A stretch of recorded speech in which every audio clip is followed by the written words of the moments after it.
And we are live on a Wednesday night, the last Wednesday show we will be doing in September, boys. We're getting ready for October, the K&K Sports Show.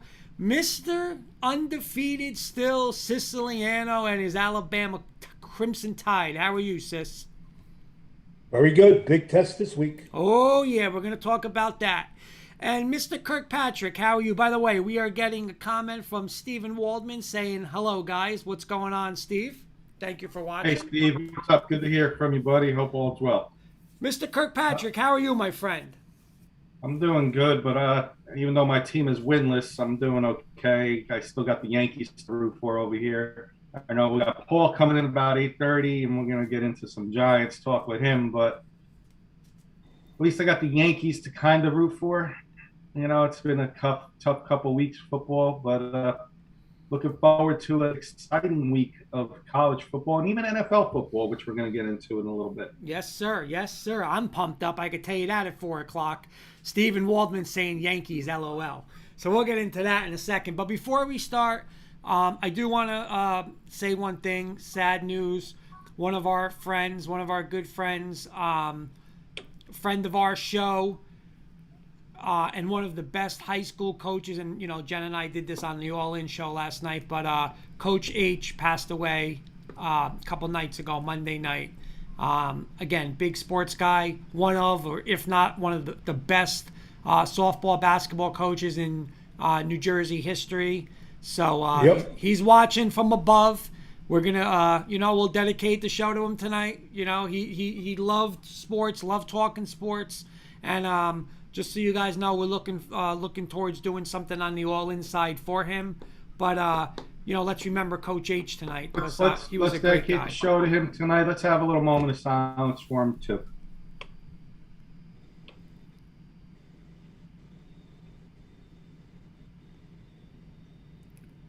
Rest in peace, Coach H. Let's go, Coach H. Absolutely. For Coach Gonna be H. missed, my friend. Gonna be missed. But just like I said last night on All In, he loves sports. He'd want us to do a sports show. So he's watching down tonight. And like I said, there'll be some news because we are looking to do something for him on the All In side. So that'll be news coming out. But let's get to this. I want to get to some quick hitter guys. All right, I got a bunch of quick hitters. I think you're gonna like them. I'm gonna start with Sis first. Okay, here we go. Quick hitters. Number one. New England Patriots' success for the past 20 years. Was it A, Tom Brady, B, Bill Belichick, or C, both, sis? See, both of them. Kenny. I'm gonna agree with Sis. I'm gonna say both as well. You know what? I'm going to go both, too. I mean, you know what? Let's be fair. I know I've been hard on Brady, but listen, they won a lot together, man, and I'm going to go see both. Number two, Kenny. Intercept your lunch. Marty saying, or D, cheating, LOL. Stephen Waldman saying D, deflated balls. Hey, when am I nice to Brady and the Patriots? All right, so, You're Mr. getting a lot of D's there. I don't know. We might be. Yeah, I know.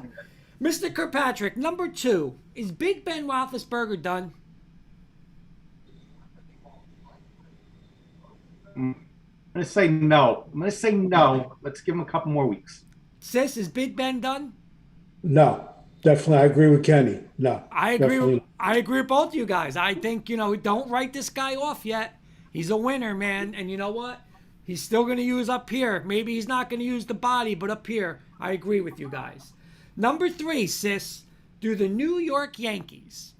Okay, we're gonna assume they get into the wild card game. Do the New York Yankees need to have the wild card game at Yankee Stadium to advance? I think there's no question about it. That's a big if they get in the way they're playing tonight. I mean, they got a 2-game lead in the wild card, but seriously, they got their best pitcher on the mound. They're getting hammered. But I guess my question is, do the Yankees If have they to be play at home? home, Do they have to be home yeah. in that game? Yes. Kenny. I'm gonna say no. Only because look at they did. They just swept Boston in Boston. So if we get Boston, I know it's quick hitter. So we'll get into baseball later, but I'm just going to say no. Okay. Steve Waldman saying does not matter. One game, win or go home. That's true. And I'm going to say no either. And we'll get into that in a little bit more, Kenny. Number 4, Kenny. In 2021, last year, the New York Knicks were 41-31. This year, will they be A, better, B, worse, or C, the same? Just, I'm saying record-wise. I'm going to go A. They're going to improve a little bit this year. Kenny, Sis. I'm going to go A also with Kenny.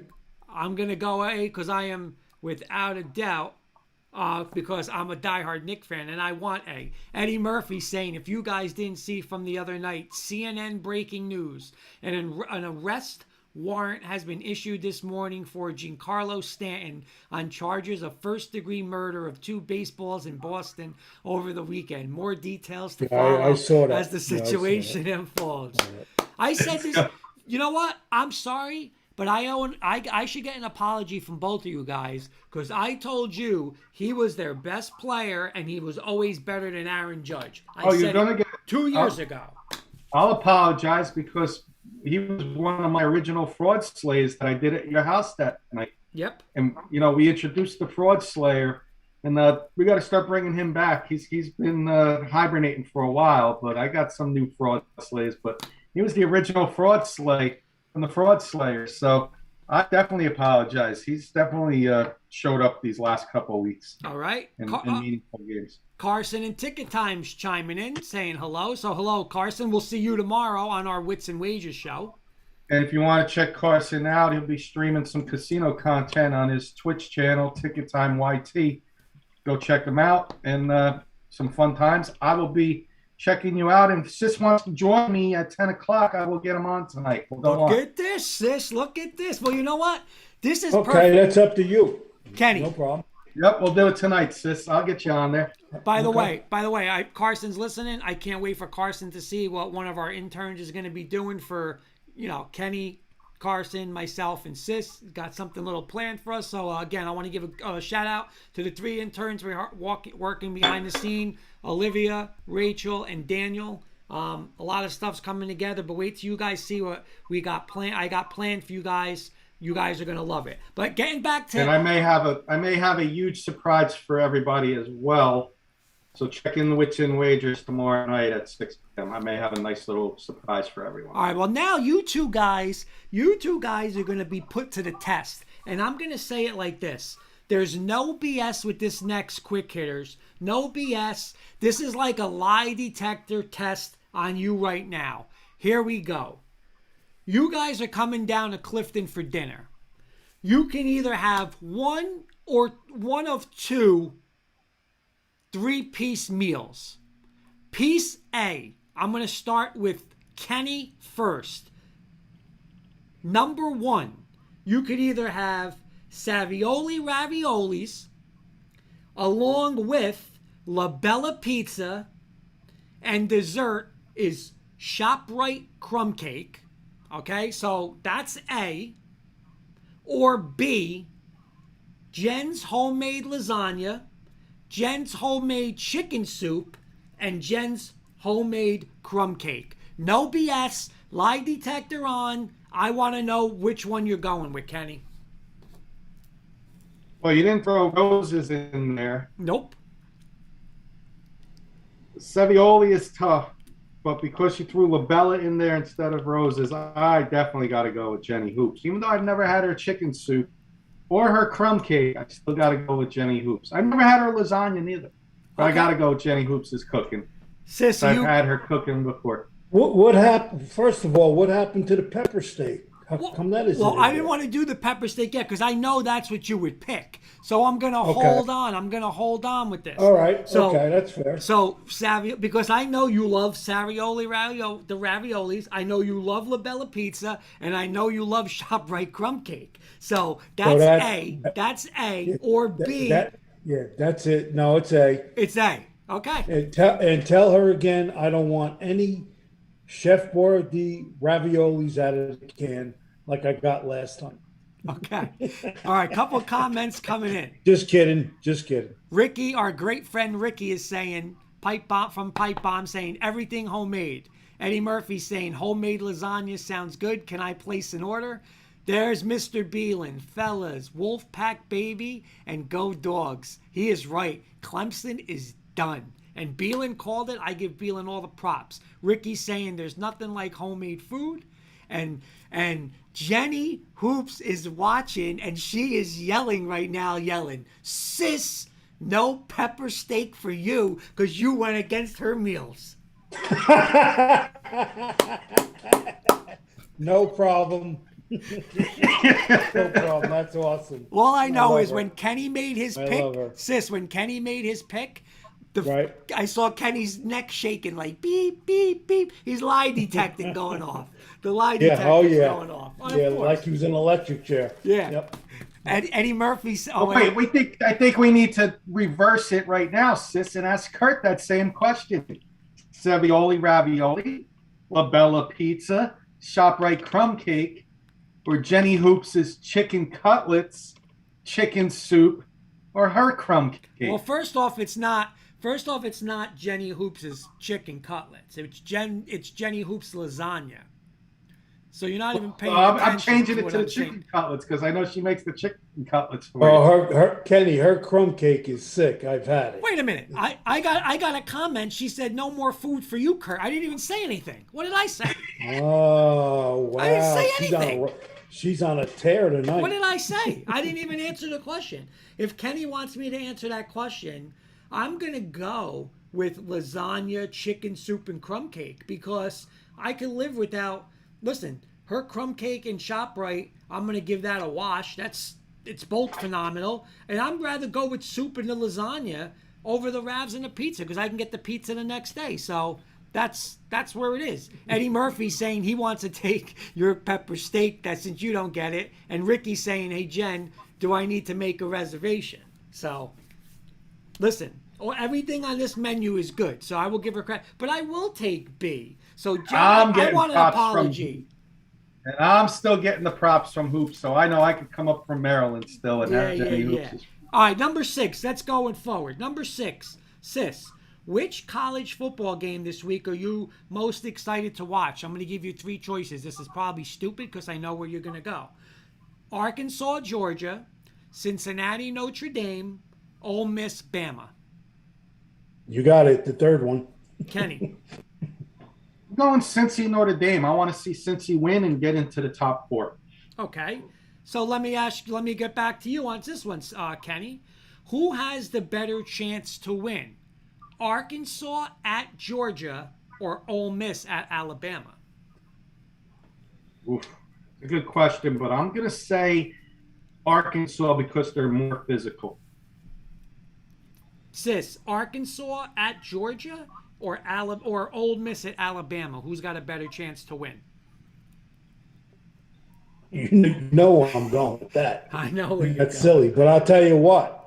I kind of feel Arkansas could beat Georgia. I know Arkansas is good, man. They have a good. Great defense. That's going to be a big game for us. I can tell you that now. Okay, number 8, sis. I'm going to start with you. And I swear to God, when I wrote this question, Jen's my witness. I wrote this question out. I've asked it in the past, but I wrote it down today. And then I happened to look on Twitter, and our good friend Chris the Bear Felica, I swear to God, he posted the same thing. I was like, look at this. So right now, sis, if you could make a huge bet to win the national championship in college football, you could either bet out. You have either A, Alabama and Georgia.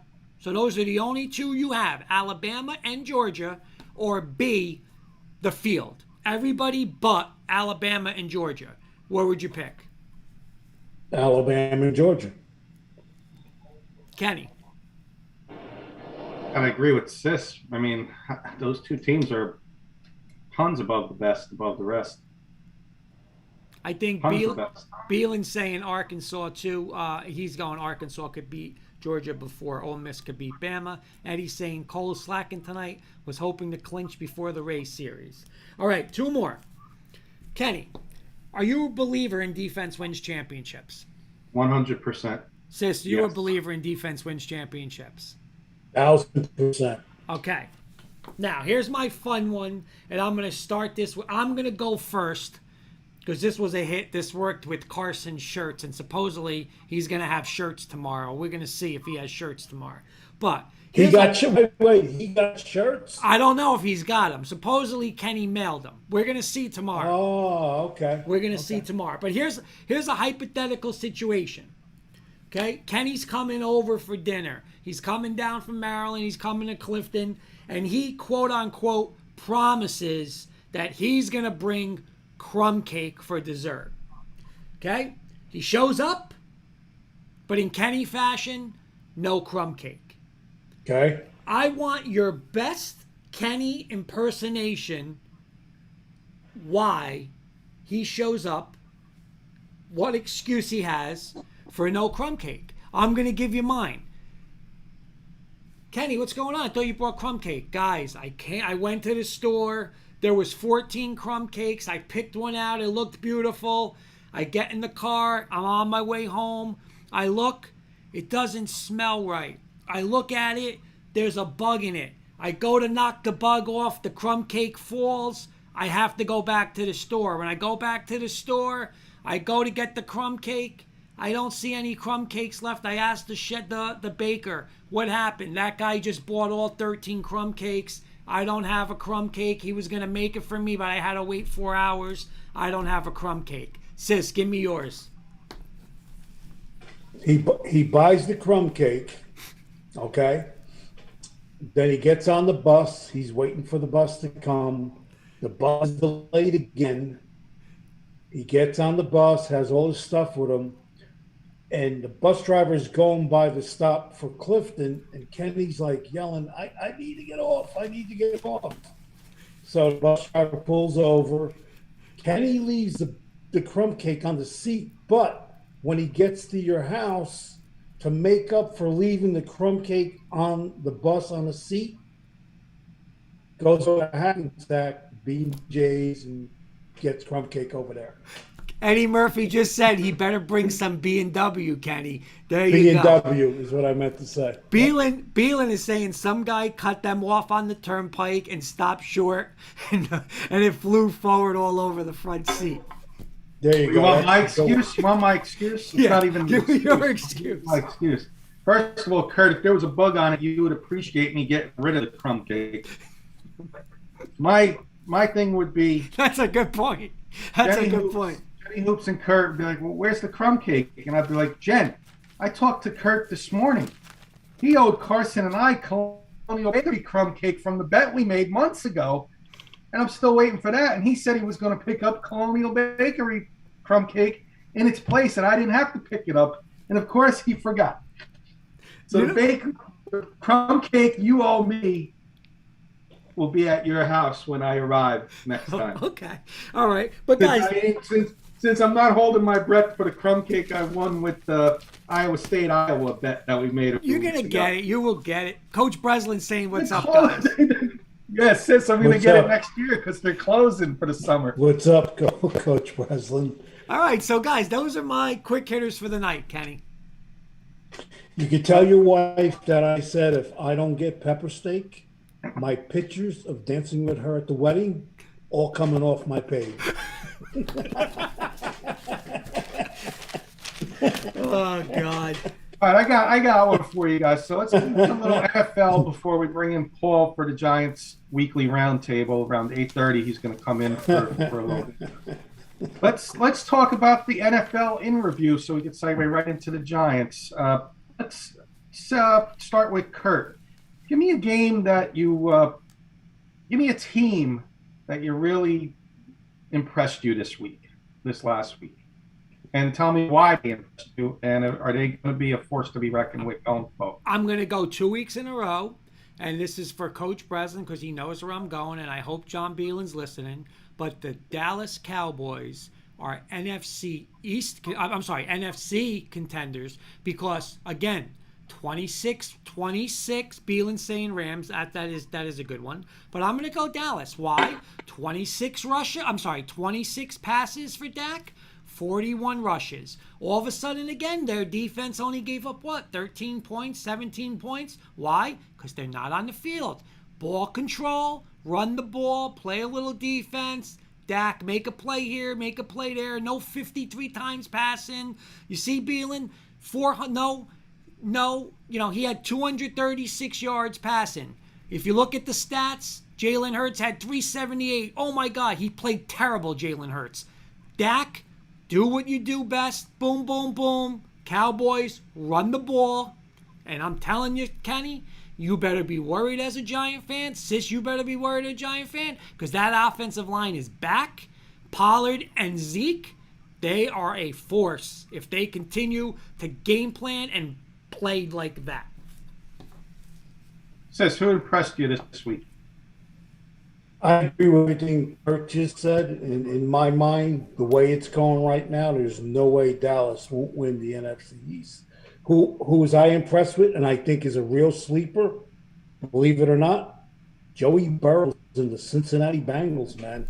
They're making some noise. Yep. Good one, sis. Down right here. Got it written down right there. Kenny, let me read a couple more comments. Again, Beelan went Rams. Eddie Murphy saying Dallas going to put up 60 on the Giants in 2 weeks. Coach Breslin, I agree, Kurt. They are starting to get it. They are more balanced. That division is over. Stephen Waldman, Cowboys always the Super Bowl chance. LOL. Ricky saying Cowboys have been putting a team.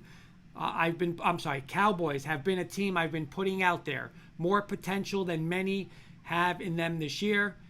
And then Steve saying Cowboys always blow that Super Bowl chance. But Cowboys, Kenny. I do agree with Sid, the Bengals. Yeah. Good, since you want to continue about the Bengals. No, again, I think Dallas wins the NFC East, and then they lose in the playoffs. They're not going to beat some of the better teams in the playoffs. Sorry, that's just my guess. Because I have the Giants schedule, and when we get into the Giants segment, it's bad. You got to see the next 7 games. It's on Paul's sheet. They might go 0-7. Yep, it's on Paul's agenda. It's on Paul's agenda. Okay. I'm gonna go with Sis's Bengals too, and I get with your Cowboys, Kurt. I agree with everything both you guys said there. Well, Kenny, don't ever say Kenny. I gotta cut you off. Don't ever say my Cowboys. I only have one team. He's got a big game this week. Yep. My surprise is how the Buffalo Bills handle the Washington football team. Yeah. 42 points against that defense. Yeah, that team had their hiccup. Buffalo seems like they had their hiccup in week 1, which is good for a team like Buffalo because now they can do nothing but look up. And this team is going to be a force, and I mean a force to be reckoned with. That's a great point. How does Washington, Coach Breslin, give up that many points? Whew. Coach Breslin's on the clock. By the way, sis, I know. I'm sorry, Kenny. Go ahead. I'll save that for later. No, I'll save that for later. I'll save it for later. I'm going to say let's turn the other way around, and I'll go to Sis first. Who was a big disappointment this past week? Out of all these games? Yeah, you could throw anybody out there. I'm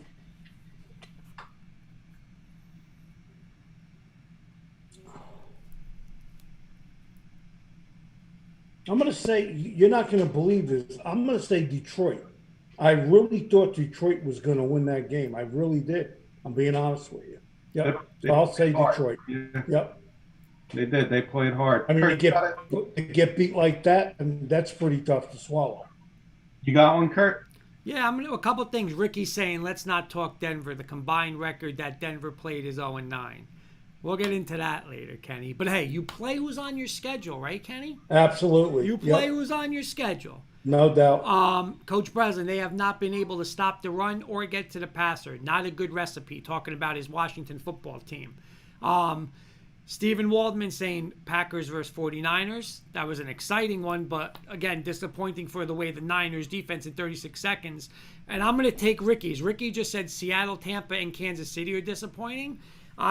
Listen, I agree for all three, but I was going to take Seattle, but I'm going to steal Ricky's thunder.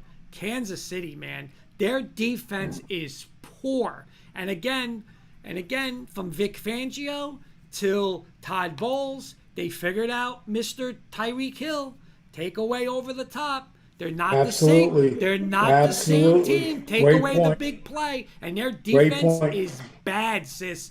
Bad. 30 They points are. a game. Giving up 30 points a game. I couldn't agree more. And you, I'm going to you give you called it. one. Taking him away over the top.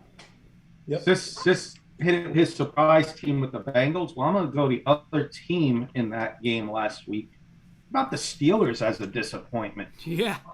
2 games at home against the Raiders and Bengals, and you lose both of those games at home. What was the year, Kurt? The last losing record the Steelers had? 2003, maybe. This could be the year that they have a losing record. If they're losing those teams at home, I know the Raiders are undefeated, and hats off to the Raiders for being a surprise team early. But if you're the Steelers, you can't lose to the Bengals and the Raiders at home. No. You can't. Definitely Absolutely. Yep. And your strength, your defense. After beating Buffalo week 1 on the road. Right. That's what doesn't make sense. Shame on Tomlin. Shame on the whole defense, the Steelers, because they're supposed to show up if the guys on the offense are hurt. And that defense is supposed to be top notch. And they got beat by the Raiders and the Bengals. Yep. Plain and simple. That's my number one disappointment. You guys got any more shocks or disappointments, or the audience? You know what? Ricky has 3 good ones. Seattle, Minnesota looked like world beaters. Seattle can't stop anybody defensively. And Tampa Bay, I mean, you know what? This is now the second game. Dallas ate them up with a lot of points. And the Rams, I mean, listen, Carson's wearing a Stafford jersey. I saw somebody today on Twitter say they're putting in their MVP bet is going to be Matthew Stafford. They look good, man. And Tampa, no answers. Nothing. Right. So. You got any more, sis? Yep. Mr. Brady's 44 years old, whatever he is. I agree with Kurt. Not this year. Not Tampa Bay. Sorry. All right, and real quick, because we're going to be bringing in Paul in about 2 minutes. Real quick, Kurt, what game are you, besides the Broncos, what game are you looking forward to most this upcoming week? Listen, 425. Don't bother me. Don't call me. Don't text me. I am isolated. I got Bielen's Lamar Jackson and that Baltimore run game. Bielen said they're going to put up at least 35 on my number 1 ranked defense in the NFL. I don't know what he's smoking out there. He might be smoking with the deer. I don't know what he's smoking, but there he ain't seeing 35 next to Baltimore's number this week. That's the only game I'm watching this week. Baltimore and Denver. Okay, I'm looking forward to the Patriots Buccaneers. Oh, yeah, me too. Yeah, Sunday night. I'll give you that. Sunday night. I'm looking forward to that one. Sis, what are you looking forward to? Alabama, Ole Miss. Yeah, Alabama, Ole Miss. Game on replay on Sunday, right? That'll be the best game on Sunday, too. Hey, Kenny, real quick. Ricky's making a great point. Sherman signed today with Tampa Bay. He's saying signing Sherman is Revis revisited. He's not going to help him. I agree. I totally agree. He's a little. He still has domestic charges against him, doesn't he? I don't know, but you know what, sis, and like defensive back is such a position. You know, you see like how Revis just fell off the earth. You know, I saw in Denver with Champ Barely where last year he's still a top 5 corner. The next year he can't cover anybody. When you have a guy like Sherman and he's just out there and he's not on a team, you just can't be like, okay, he's out there. He's out there for a reason. He definitely lost the step. You know what I mean? No doubt. I agree with. I agree with Ricky. I don't think he's going to help much either. Yep. No, he's not. He's not. All right, fellas, that's going to conclude the NFL Week 2 review. But I'm going to bring in our good friend Paul Rosen for our weekly Giants Roundtable. I know we got some things on our mind. I was in Atlantic City this past weekend, so I did not watch the game, but Paul did fill me in. And there's Paul. How are we doing tonight, Paul? Good. Good evening, gentlemen. Good evening, Paul. Good evening. How are you guys? Doing well. I just got to say, I feel like I'm at a church mass doing this segment with the Giant fans. It's 0-3. I don't know what to say. I don't know. I don't know if there's. Let me just say this, Kurt. I guess we all have a sympathy for Carson with the way the Lions lost Oh my God. today. As bad as the Giants looked, and we'll get into it. Could you imagine No. losing like? No, and Sis just called it that was the most disappointing loss last week, because I'm sitting there too, and it was like 4th and 19, and I was like, wow, Carson's gonna beat Baltimore, and then he hits the pass and a 66-yard field goal that hits the goal post and bounces in, and it's just that's Carson's luck. It's insane. Yeah. That's Carson's But luck. But as we said, go ahead. let's do this. Charles Cole is saying I just can't watch anymore. I guess he's a Giant fan. Oh, Charles is a good friend of mine, at former coworker of mine. Charles, thanks for listening. Yeah, it's really hard to watch, Charles. All right, so here's what we're going to do. Paul, you have unbelievable notes you gave, so I kind of broke it down, but I want to get you guys, I want to moderate this because you guys are the Giant fans, and I want you guys to talk because my input doesn't matter. I'm not a Giant fan. So I'm going to go right through your notes, Paul, and I did it a little to switch it up to get it into our quick 15-minute segment. So obviously, That's all right. Falcons 17, Giants 14, heartbreaking loss. But halftime, and I know I spoke with Sis early in the day, and he said, I can't wait to watch this. The Giants honored Eli Manning. It was Eli Manning Day. So I will say this, Paul, and I'm going to ask you first, and then I'll go around the room. Is Eli Manning the greatest quarterback in Giants history? Without a doubt, yes. And take it from someone who was Phil Simms' biggest fan. Until Eli came around, I thought Simms was the best Giants quarterback. But without question in my mind, Eli not just gave them 2 Super Bowl wins, but just the way his availability, the way he carried himself on the field, off the field, his ability to raise the level of everyone else surrounding him when they had some poor teams. I think in his prime, he, without a doubt, is the Giants' best quarterback in history. Mr. Kirkpatrick. I agree with Paul. And by the way, I got to agree with Kurt, Paul. Unbelievable notes. When you sent that to me, I was like, wow, that's like reading your notes. And I know Kurt's going to do a good job. And I was in Atlantic City this past weekend. So, focal point's going to be you most of the segment. But I will chip in and say Eli Manning, yes, best I've seen. And I was young when Phil Simms was the quarterback. We were in grammar school and just freshman in high school with the Hostetler Simms days. But Eli was the best that I've seen by far. Sis. It's a great question. Again, in my opinion, the 2 Super Bowls they won, the Giants had a tremendous, tremendous defense. So for me to sit here and say, again, I watched them all, to say, was he the greatest quarterback they ever had? I'm really not sure. I'm really not. I'm being straight with you. I mean, I've seen Tittle play. I've seen, obviously, Simms play. So that's really my answer. You know what, Sis? I think there is a big group of Giant fans that'll still swear by Phil Simms. I really do. And Eli with the 2 Super Bowls and how they beat New England and that undefeated team, I would give him the nod, but I don't think it's just like a no-brainer. Exactly. It's tough. Yeah. It's tough. Yeah. In my mind, it's 1 and 1A. That's Right. how close it is. You're right. Right. You're right, Paul. Absolutely. All right, so Paul, I do want to give you a shout out, like you said, with the notes. You did say last week the Falcons don't quit. You looked at Tampa Bay last week. They were down 20-something points. They came back. They had a chance to take the lead late in the game.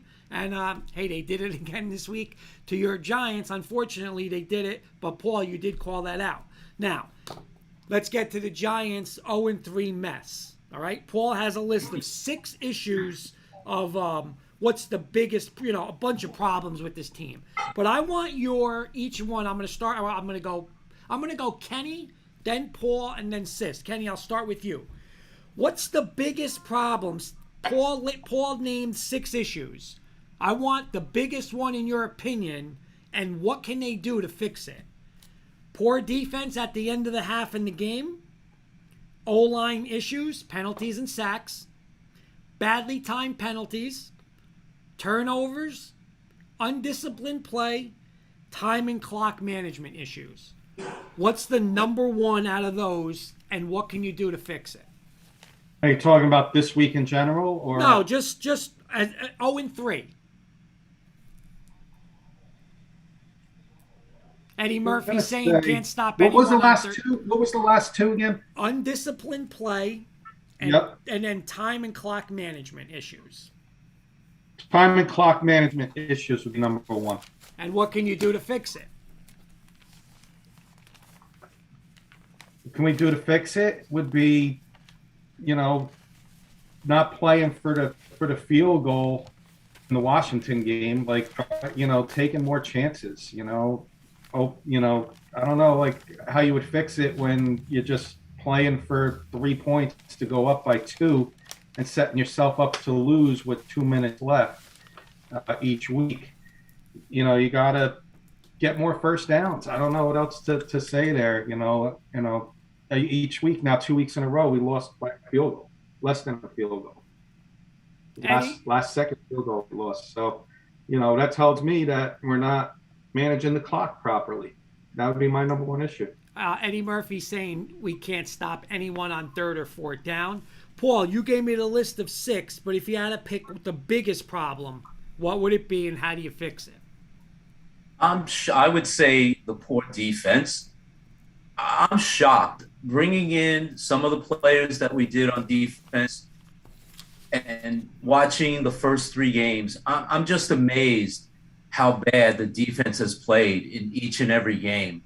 I'm not taking away anything from your team or from Washington or even Matt Ryan, who I said was going to be tough.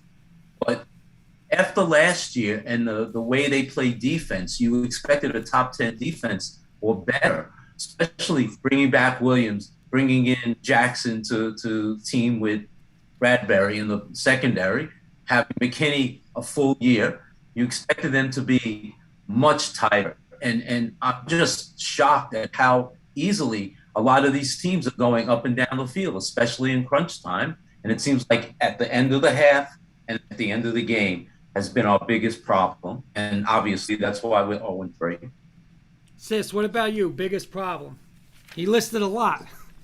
I got my own. It's one word, and I think you're going to agree with this. Scheme. It's their scheme. Offensively and defensively.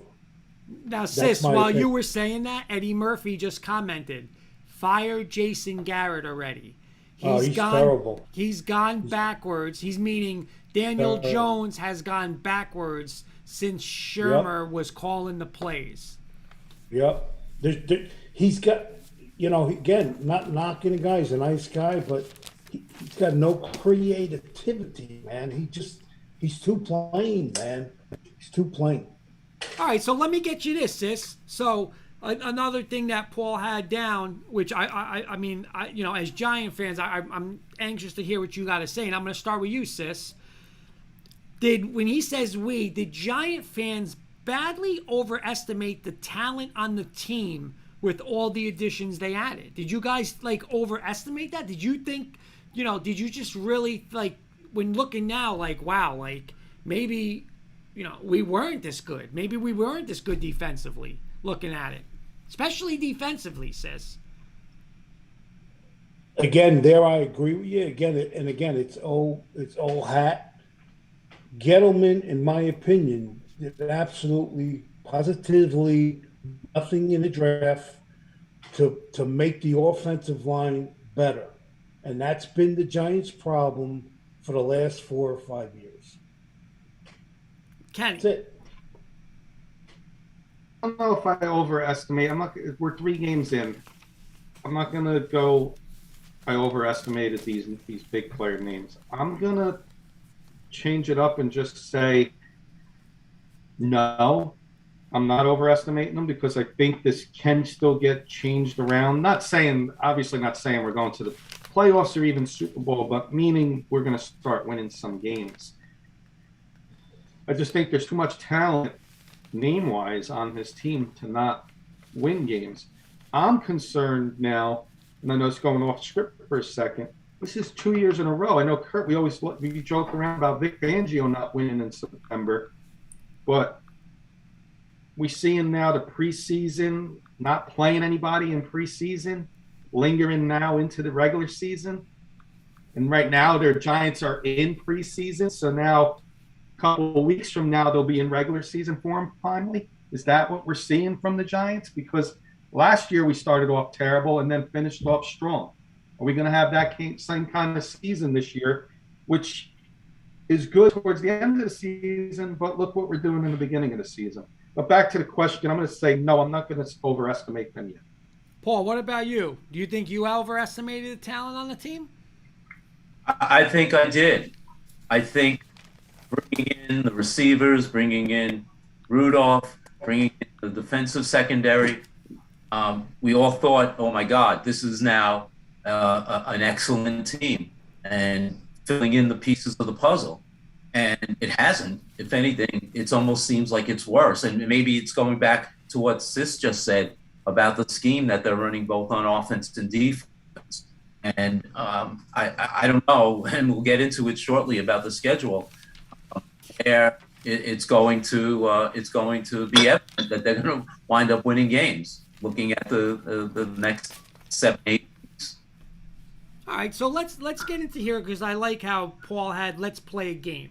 And I like this, and I want to do this every week, because I know listen, we did it with Fangio in Denver, and we did it with their quarterbacks, and luckily right now we don't have to talk about that, but again, it's very early. But let's do it now on the Giants side, and he calls it keep or sweep. All right, Sis stepped away, so I'll get Sis when he comes back. But we're going to go rapid fire. I'm going to give you the person. So right now, if you were making the final call on this person, again, I know it's early, it could change, but right now, would you say keep or would you say sweep and get rid of them? You ready? I'm going to go Paul, Kenny, and Sis when he comes back, but we'll just skip Sis now. So Paul, Kenny, we're going to... Oh, he had to go to bed. Okay, there he is. Okay, so Kenny, Sis, real quick. Keep or sweep, this is what we're going to do. I'm going to give you right now. You tell me. We're going to do this rapid fire style. Okay. So it's either keep or sweep. I'm going to give you a person. You're going to say you want them or you don't want them. You could change your mind next week, but as of today, if you're making a final call, here we go. Paul, owner John Mara. Keep. I mean, there's no reason. They're not going anywhere. He's not going anywhere. Kenny, keep or sweep? We're keeping him. Sis. Yep, sweep the board. Keep him. All right. I know where this one's going. Kenny, I'll start with you. General Manager Dave Gettleman. Right now, you're making the call. Sweep him out. Paul. Sweep him out. Sis, do I have to ask you? No, he should have went out when Schumer went out. Can we do like a 10 to 15 minute commentary on why we want to sweep him? Oh my God. All right, here's an interesting one 10 now. seconds, like each one though. I'm saying, can we do 10 seconds instead of just saying yes or no? I want 10 seconds. That's all. Well, here's another one, because I saw this tweet on Saturday, Sis, and I'm coming to you first. It said, the honeymoon is officially over for head coach Joe Judge. Sis, you're keeping him or sweeping him right now? That's a great question. I think right now his job is up in the air. I really do. So would you keep him, though, right now if you had to make that call? For this season, yeah. Next season, I'm not sure. Kenny. We're doing this week by week, right? So Week- next week we're going to do this again. Yeah, but right now you're I'm making this sweeping call him. right now. Right now I'm sweeping him because this is winless now in September, 2 years in a row. He's getting swept right now. If we're doing this weekly, I'm sweeping him this week for sure. Paul. I'm going to keep him. I'm going to give him at least another month. All right, I'm laughing because I know I can't wait for this one for Sis's reaction. Offensive coordinator Jason Garrett, Sis. See you this year and next year and the year after. Kenny. Yeah, I'm with Sis. Obvious one. I think you got to sweep him. The offense is too talented to not be putting up numbers against the Falcons. Come on. I mean, Paul was keeping me in the loop the whole game, and I'm waiting for updates, and there was no updates. It's crazy. Come on. It's the Falcons. I would sweep them out.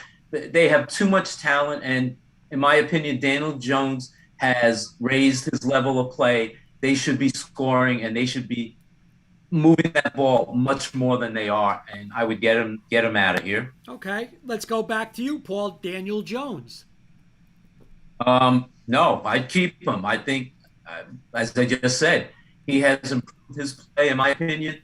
And I think, regardless of whether they're 0-3, they would have been a really, really bad 0-3 if he had not been playing that well. Kenny. I'm going to keep him this week. I'm going to keep him. He's been playing good, like Paul said, the last couple of weeks. It hasn't been his fault. We're a play away from beating Washington, and we're a play away from beating Atlanta, and it wasn't his fault. Sis, Daniel Jones, keeping or sweeping? Again, I've said it last week, I think. I like him, but guess what? If any Giant fan thinks he's the future quarterback for the Giants, they're fooling themselves. That's just my opinion. Sis, I'm with you on that. I really am. I am. And it's hard because, again, I always look and I always say, when you're talking about future, you're going to talk about 3 years, $100 million. Are you going to give him that money? Absolutely. Yep. That's, that's the future. And how could you? I don't know if you could. There's no way I would give him that money. I got a couple more. There's a couple more interesting, but I want to get to other things. I like one more, Paul, that you had in here, and I'm going to start with you on this one. The medical staff, because every year there's so many injuries. And I realize every team goes through injuries. It's not just the Giants, but every year it seems like we have injury after injury, whether it's hamstrings, obviously ACLs and things like that are almost unavoidable at times. But it just seems we have constant injuries, and I would sweep them out of here. Sis, medical staff. It's hard to say. These people are professionals. They know what they're doing. I would say no. I would say keep them because, again, somebody's got a, ACL injury, shoulder, whatever. It's like, who are you going to bring in? I mean, seriously. Medical staff is a medical staff.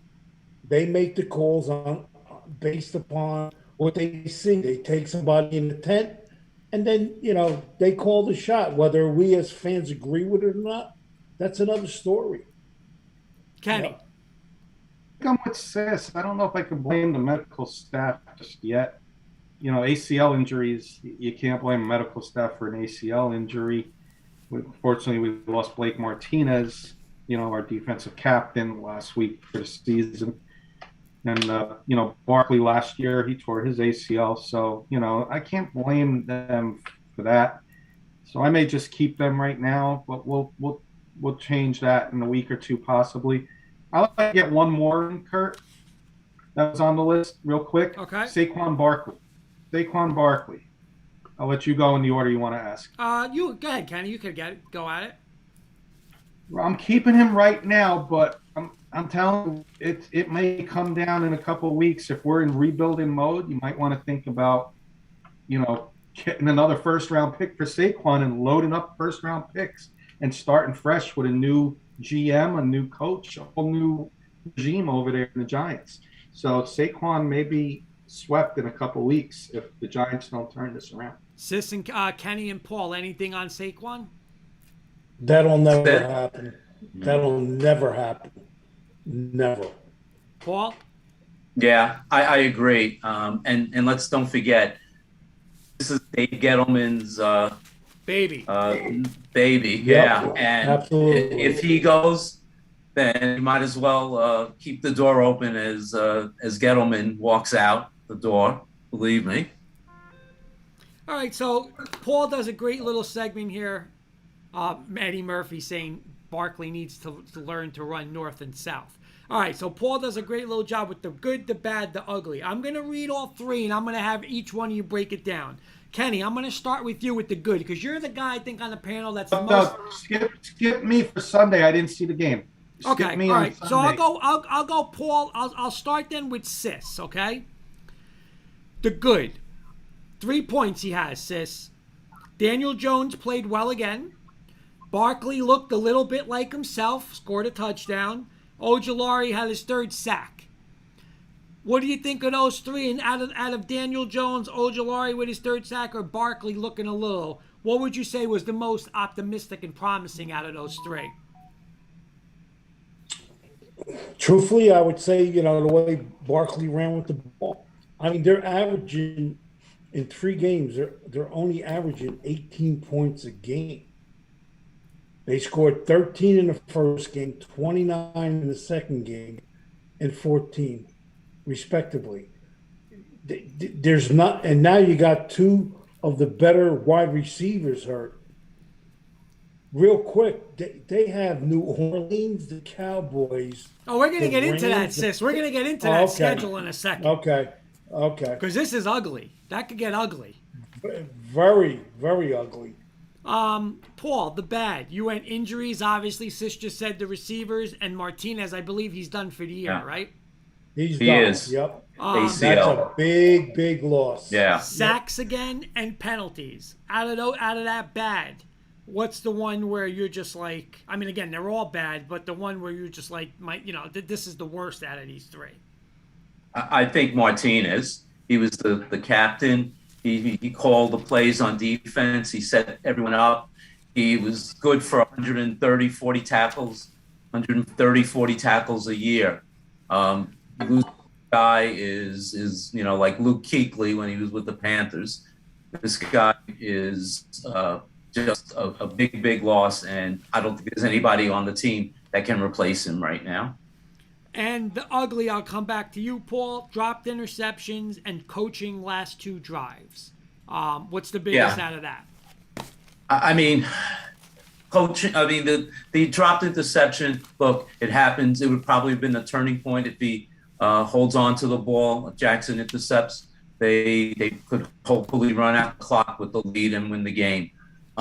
It's just disturbing that this is the 2nd straight game that they gave up last-second drives, and the defense couldn't stop them. And it's a reflection on the players, but I think it's also a reflection on Pat Graham. All right, and I think I was somewhere in Delaware when that happened, when I was like, man, we lost again the last seconds. I couldn't believe it. Paul kept filling me in, and I was like, telling my friend on the way home, we're losing this game. It's like I knew when they had the ball at midfield, I knew the game was over. Okay, real quick, we got a couple minutes left. I want to get to, there's 3 more things Paul has, and I want to do this quickly. So let's do rapid fire. I'm going to stay away from Kenny because he didn't watch the game. So I'm going to go Paul. Just give me a letter grade, and then I'll go Sis. Grades for the week. What would you say the offense was, Paul? Give me a grade. C. Sis.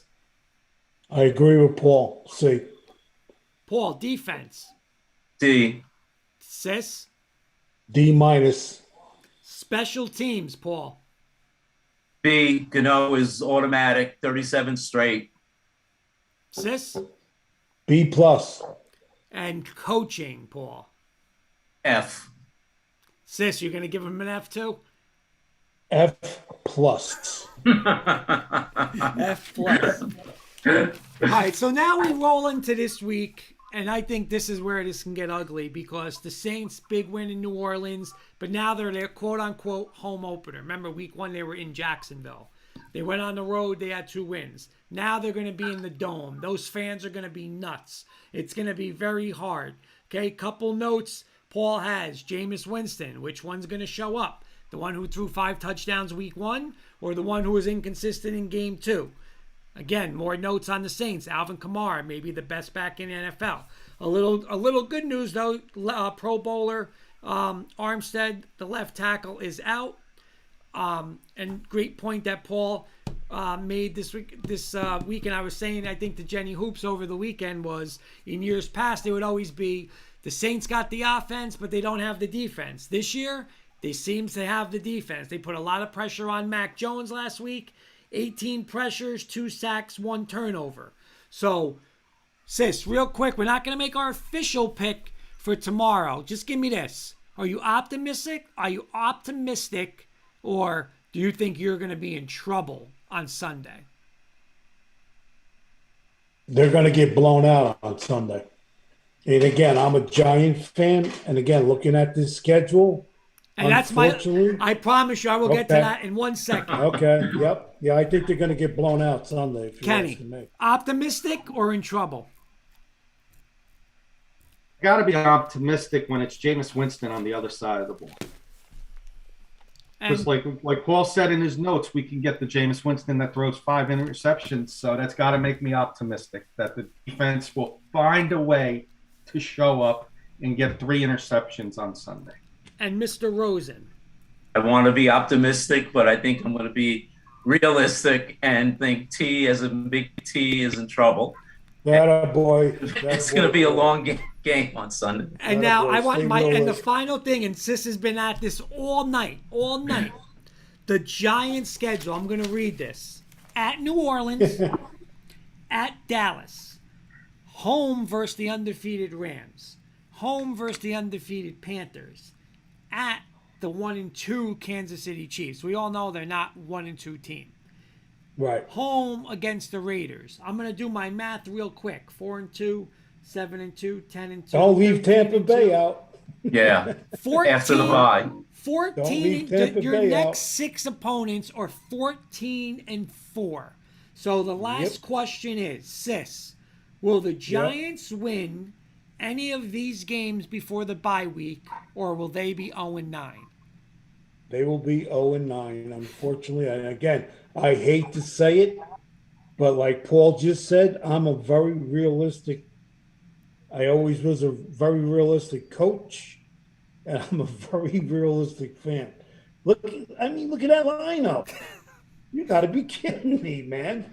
Who are they going to beat? Well, I hope you beat the Chiefs and Raiders if you do win some games to help me out. Yeah, of course. I know you're hoping for that, but brother, I'll tell you what. I don't know, man. That's crazy. Kenny, will the Giants win any of those games before the bye week or go 0-9? Well, I'll make this bold statement. If Sis's prediction of 0-9 is definitely reality, but if it happens, Gettleman will be gone before the end of the season. And that's my opinion on that. And Garrett will be gone as well. Those are going to be the 2 scapegoats. But I think they're going to win 2 of those 7 games. Yeah, you're going to beat Kansas City and the Raiders. Which 2 teams are they going to beat out of those 7, Kenny? I'm going to go with the Raiders. Okay. Eddie Murphy. When do we play Carolina? Week 7. And Eddie Murphy just said Panthers, I think, is the best chance. Well, Brian Murray saying Giants don't get a win until October 10th versus the Cowboys. I'm gonna say Carolina because of McCaffrey being banged up. All right, so you're going with Raiders and the Panthers, is that correct? Yes. Okay, I'm marking that down. Okay. Paul, what about you? 0-9, or are they going to get a victory in this? Again, I'm gonna be a realist. I mean, based on what we have seen the first 3 weeks of the season, and of course, teams turn their seasons around. I don't see it. I really don't. The Chiefs game actually is a Monday night game. Do you honestly think the Giants will go into Monday night in Kansas City and have any chance to win that game? I don't. I don't see them winning any of those games. And after the bye, that game coming out of the bye is Monday night against Tampa Bay down here in Florida. So it's conceivable they might be 0-10 by the time the 10th week of the season comes, and that will be a horror show. Well, at least Paul's keeping it real. I love it. I'll end my statement on this. If that happens, I don't want to see the Giants get off to, win 5 or 6 in a row at the end of the season. Right. Tank, because you got the Bears pick as well, and you can just rebuild next year. Well, guys, Beelin's just saying they don't get a win until the 2022 NFL draft next year when they get the first overall pick. Well, Yeah, as I said ask in my Thielen how's his Jets doing? Yeah. Kurt, as I said in my notes, after you guys played the Giants, the Jets, and the Jaguars, the three of our teams are on the clock right now. True. Yeah. But I'm fired up, Paul, for 425 because I got Beelin's quarterback, Mr. Lamar Jackson, coming to our house, baby, against that defense. Let's go. You should be. Congratulations again. So far, we'll talk next week, Paul. We'll see how I feel. All right. That's the big one. We're for real this week. So, Mr. Kirkpatrick, that details your Giant review. Paul, always, again, unbelievable notes, Paul. Unbelievable notes. Very I hope good you don't mind notes, that we changed it up this week. I didn't watch the game, so Kurt was being a nice little moderator there for us. Any closing statements this week, Paul? Well, let's all hope and pray that perhaps they can go down to New Orleans and come out with a win, but seeing is believing. So let's wait until Sunday at 1, and hopefully by 4:00 there might be a W on the left side of the ledger. But again, I'm being a realist, like Sis says, and I'm hoping for the best. Absolutely. Paul, thank you again. Always a pleasure. And one of these weeks we'll hopefully be having a victory party here instead of a winless party. Exactly. Beat the right, Raiders guys. and the Chiefs, Paul. Raiders and the Chiefs. I'll call Joe Judge and put it in for you. Thank you. I'll take it.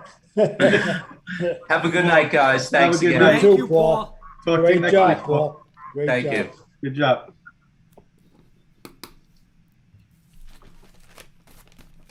Kurt, that was our Giants. Awesome, unbelievable notes. He put me to work. I tell you put me to work, Kenny, because I had 4 pages, so I tried to get it all in. So hopefully I got it all in. But unbelievable notes. Oh, unbelievable. And like I said, unfortunately, Sis, we haven't been able to have a little victory party with Paul during one of his round tables. But hopefully one of these weeks we can and celebrate a win. I know Mr. Valenti. That's going to segue right into our next segment. By the Mr. way, Valenti. Ken, I want to interrupt you, but Mr. Beelan may be giving you might be hearing from Mr. Beelan shortly. So Mr. Beelan's got something on his mind. So he said he might communicate with you. All right, so what do we got coming on now? We're going to segue. We're going to keep it NFL. We got unfortunately the bad out of the way with the Giants, but we got to give him his props, Sis, and we got to give our good friend Mr. Michael Briggs his props, and we got to talk about the Broncos for a little bit, Sis. We got to give Bronco Mania.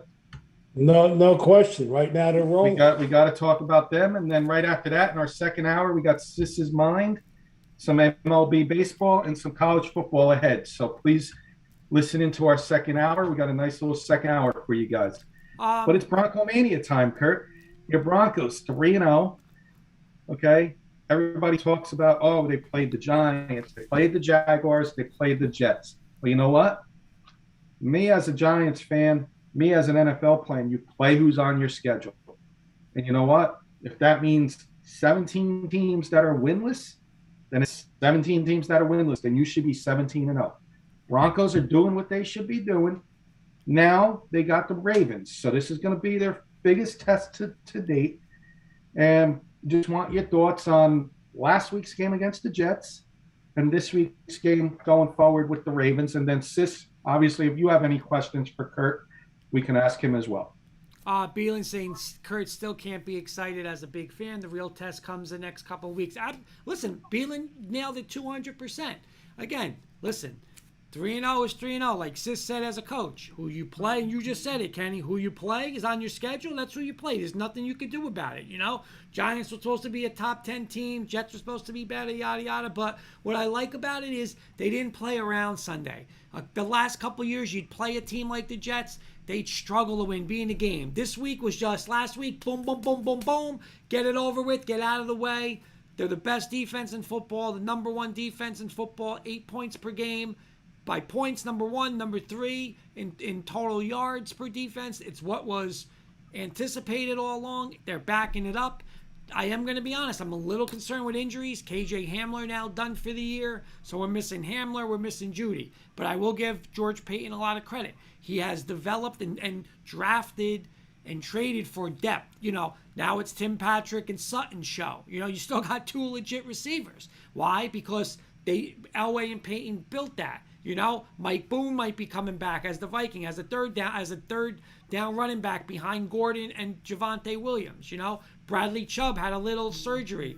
He's going to be missing a couple of weeks. So Josie Jewell out for the year again. So it's plug and play in that Fangio defense, but Bielen's 100% right. There's still a part of you that's, how real are they? You know what? You're going to get the best rushing game, the best rushing team in football coming into your house in a raucous Invesco Field, Empower Field at 4:25 on Sunday. And I'm telling you, that place is going to be nuts. And I'll tell you this, there's no way we're giving up 35 points like Bielen said. He's not going to be running around. Fangio's going to have a game plan. It's going to be a low defensive game. We have to make a couple plays over the top, keep running the ball with Gordon and Williams. And listen, that defense is going to make us 4-0 because we're going to beat Baltimore again. And then people are going to go and say, you're for real. There's going to be no more BS of you didn't play anybody. Because when we beat Baltimore, you know what? I don't want to hear it anymore. But this is a big, big test.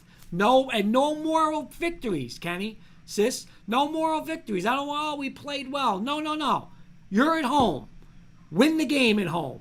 Win the game. You got the best defense in football. Shut down Lamar. He's not going to pass. Shut down him running the ball. Win the game. Be 4-0. First place in the West. And then people start talking about you. Let me ask you a question and then let Sis go. Real quick. Lynn Marie is saying, hello, gentlemen. She just tuned in. What happened to your Eagles the other night, buddy? Oh, Sis is coming right at her out of the gate. Real quick, Kurt, I'm going to ask you a question, then I'm going to be back in 10 seconds. Okay. KJ Hamler, how big of a loss is that? Big. Big loss because, again, we have everything. We have everything that we want. You're going to have Judy. You're going to have Sutton eventually. You got your tight end and you got your running game. But he's the home run hitter. Sis, you love having that home run hitter in your offense that's going to blow the top off of the defense. He's the guy you could throw a little 5-yard pass and he can go 90. So it is going to hurt. Tim Patrick is, without a doubt, a pretty good receiver. He's going to get a nice offer next year as a free agent somewhere. But not having Hamler and that home run speed, again, you see what happens with Tyreek Hill. You see what happens with some of these guys, and so it is going to hurt. They did sign a guy more off of the Raiders practice squad. But listen, it hurts. Not having Hamler is going to hurt. And, we got to hope Judy gets back in 2 weeks. Bielen saying Hamler was going to have a big step-up year. Feel bad for the kid, freak injury. I totally agree with Bielen, but it will hurt a little bit. He's a home run hitter. Let me ask you a question because you just said home run hitter. Do you look to any chance the Broncos look for a trade for a wide receiver? And if so, if you say yes, I'm going to give you a name. I mean, again, I would want a home run. These are a couple names. Well, I'm going to give you a name. John Brown. John Brown. Brandon Cooks. I would take that. I also heard John Brown, who was with Buffalo, because he's a speed guy. But Brandon Cooks, I would love a move like that. Love a move. A team that's going nowhere, give them a 3rd-round pick for Brandon Cooks. No, I would do it. Because he's in the mold of a KJ Hamler. It has to be another guy who's a home run hitter that's kind of like a KJ Hamler. Otherwise, we have everything else. We're gonna have Sutton, Judy, and Patrick. I mean, they're 3 really good receivers, but you don't have that home run hitter. So if we're gonna go get somebody, I want somebody in the mold of a Hamler. So Cooks is in the hold of that. What are your thoughts on the Broncos? And do you have any questions for Kurt on last week's game? You talking to me? I just want to know what your thoughts are on the Broncos. And if the 3 teams they played, the records are 0-9, which is, you can throw that out the window. I don't think whether the Broncos win or lose on Sunday, one game is going to make the season. You got what, 14 more games to play? So again, I'm not one for putting that much stock into one game. That's just me, though. Even if Alabama, same thing, they lose one game, it's not the end of the world. It's not the end of the world. So that's my take on it. Beelan saying Broncos should not trade for anyone. They do not want to disturb what they got. Judy will be back in 2 to 3 weeks. Cooks gets big money on the books too. He's saying $12 million for Cooks per year for what? A number 3 guy at best, maybe 4. Kenny, what's your response to that? Because that's a lot of money. That's a lot of money. What was the question? Beelan's saying Beelan's saying $12 million for Cooks per year for what? A number 3 guy at best, maybe number 4. That's a big chunk change. $12 million. That's a lot of money. But if maybe the Texans can eat some of that salary, I don't know if they would, But I would take John Brown then, and instead of Brandon Cooks, you're getting the same kind of receiver. Yeah, he's I didn't know the money was that. Kenny, Kenny, he's on the streets too. He's free agent. And I heard one more name, Kenny. You would know this one. You tell me good fit or not. You ready? Golden Tate. But that's not a KJ Hamler type of receiver. Right. So no way Golden Tate to the Broncos. So you guys would say no to that. I agree with Beelan. The Broncos are going to sit what they have. They ain't doing nothing. They got great receivers. And Judy's coming back. Judy's coming back. He's hurt. Right. All right, but that's all I got, Kenny. That's all I have for my Broncos. I'll be more fired up on. How about the week ahead? Baltimore, give me a prediction. 24-20, Denver beats them. Okay. I'm gonna say Baltimore pulled the old overlooking their opponent. I'm gonna say Denver pulls off the Brandon McManus 54-yard field goal to win it 27-24. I'll take it. Like Sis said, I'll take 1-0.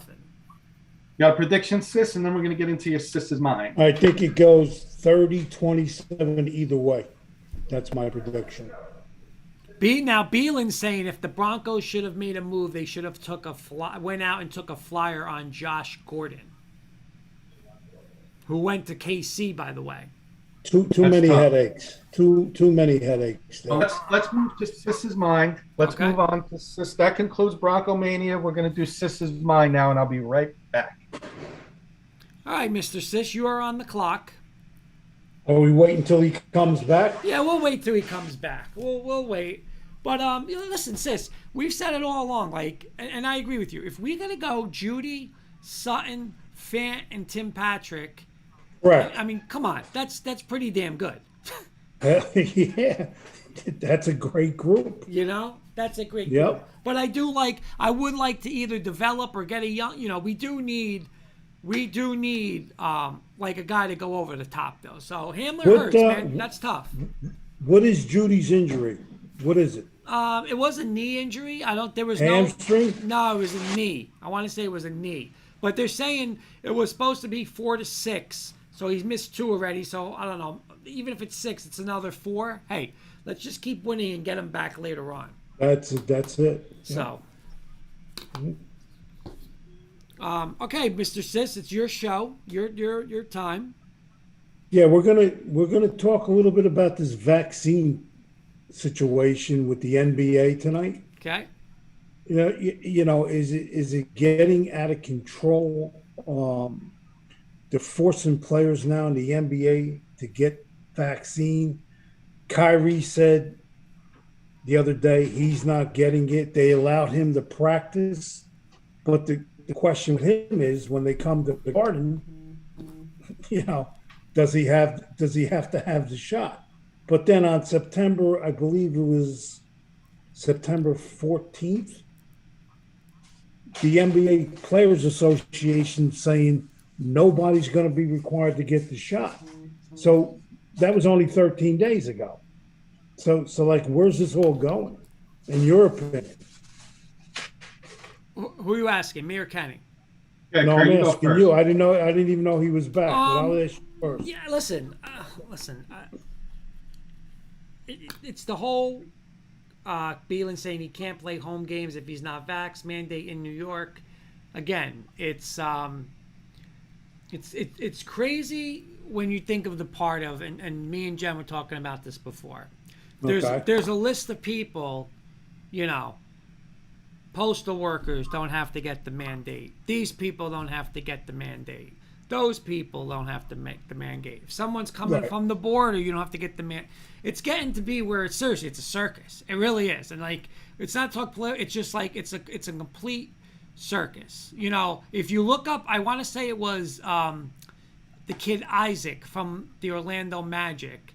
They had a reporter ask him the other day, and his answer was just off the charts, where, you know, he said, this is my decision. It should be my decision. He said, I had the virus.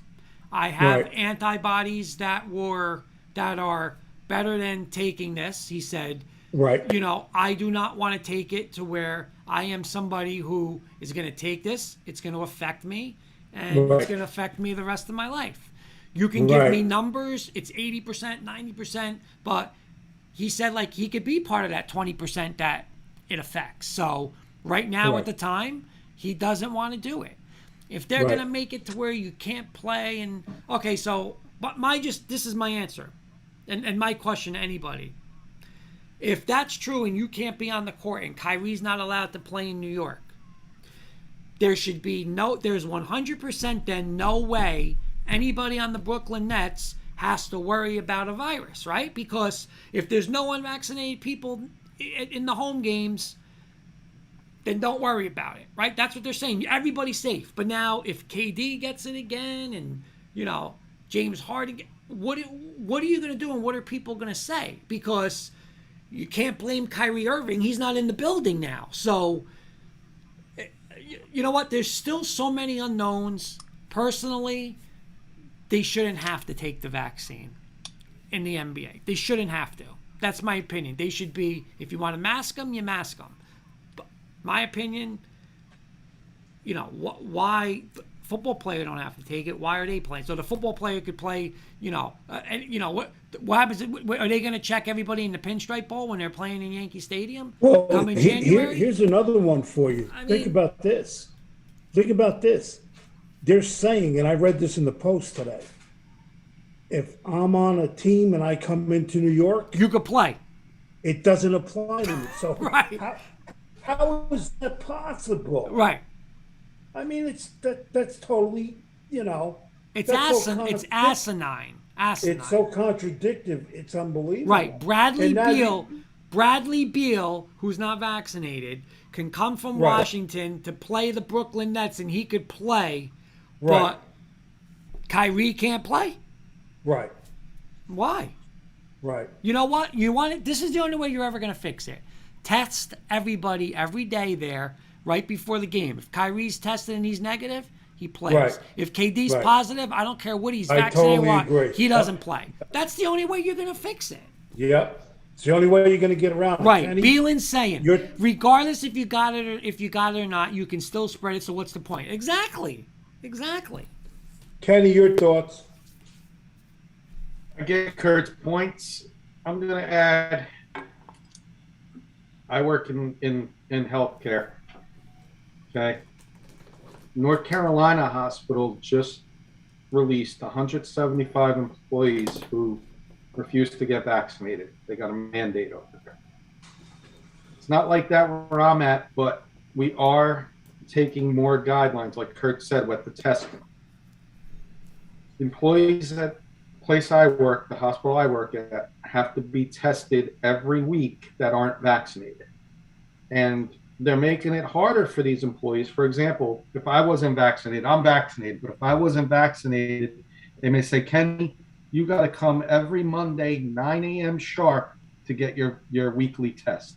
And I got to be there 9 a.m. Even though I work overnight until 7 a.m., I got to be there at 9 a.m. for my weekly test and get a negative test or I can't go to work. So like Kurt said, I think they need to be tested, daily to, if they don't want to be vaccinated, give them rapid test. Rapid tests come back in an hour. It's not the most accurate test, but it's a test. But Kenny, I agree with Sis what he said, because you're saying now a Washington Wizard can play. But here's the thing. Everybody should be tested. Because like Beelan just said, because KD's vaccinated and James Harden's vaccinated, they spread it just as much as Kyrie Irving. So the only way you're ever going to go and say, is it safe, is when all the Brooklyn Nets walk in and they say, test, negative, good, good, good, good, good. That's the only way. KD doesn't get a test. You don't know what KD did last night. He could be out in a group and now he's spreading it around everybody. So what's the difference? Everybody should be tested. Everybody. Those people walking in the building should be tested. Yep. That's the only way you're ever going to stop it. That's it. Totally agree. Otherwise, it's all charades. If a league wants to mandate it, I'm all for it. You get, we could throw any sport in the fray, but since we're talking NBA, these players are around 20,000 people, fans every day. They're in different cities every week.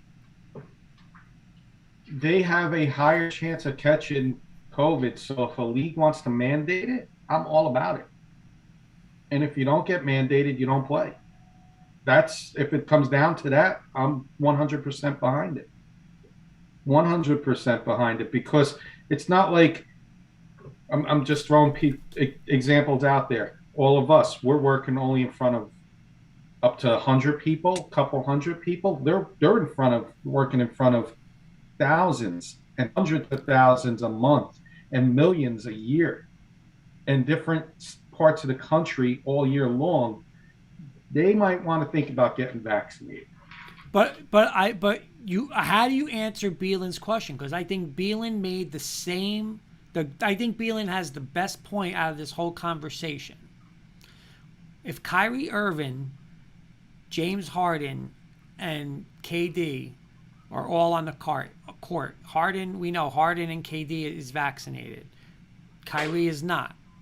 But those two guys can spread it just as much. There's no difference. So those people who are unvaccinated, not wearing a mask, those 3 million, those guys are around the same 3 million people. They're not tested. So if they're going to walk into they're going to walk into Brooklyn in that arena, how do they know if they have it or not? You don't. So they should be tested along with listen, the ball boy should be tested. Everybody should be tested. How could you not? That's what they're saying, stopping the spread. And I think that's the information that irates people, is because it's not stopping the spread. You just watched the Yankees, and a couple weeks ago, 7, 8, 9 guys got it. They all were vaccinated, right? So why did they have to be out of the arena and not play? Don't put them in the dugout. What was the difference? What was the difference? Let me bring in a little personal experience, because myself, I'm vaccinated. Last week, I wasn't feeling well. I was having a cough. I had sore throat, and I had a little temperature in the 99 range. So I called out of work, and boss told me, she said, I can't have you come back to work until you get a negative COVID test. But why? I went and got tested, and what? Why? Because of the hospital policy, the symptoms, coughing, sore throat, fever. But what I'm saying, think about what you said though. Think about what you just said. They made you get a test for you to enter the building, but you're vaccinated, right? Okay, go ahead. Let me finish my point. I went and got the test. Negative test came back, which I knew it would. they told me in employee health that I could not return back to work, even with that negative test, for 24 to 48 hours, depending on my symptoms. So if it was a fever, I had to go 24 hours fever free, or GI cough symptoms, 48 hours. So I had to wait 2 more days to go back to work after that negative test. From the second of my negative test. So yes, that's probably the point I'm making, is that's why you're seeing people, even though they got tested even though they're vaccinated and they got COVID, that's why they're sitting out and not playing. Okay, well, here's my last question. And Eddie's saying my kids were sick last week and they couldn't go back to school with that negative test and all that was a runny nose. But I guess this is my last point for this thing on Sis, right? So if the Nets are playing the Pacers and both teams are fully vaccinated, Kyrie Irving can't go to the game. So you got a coaching staff, ball boys, cheerleaders. Do you think there's a chance? Oh, Kenny walked away. But do you think there's do you think there's a chance, Kenny, that somebody out of that group who's all vaccinated at that game that night is positive for the virus? I'm gonna say yeah.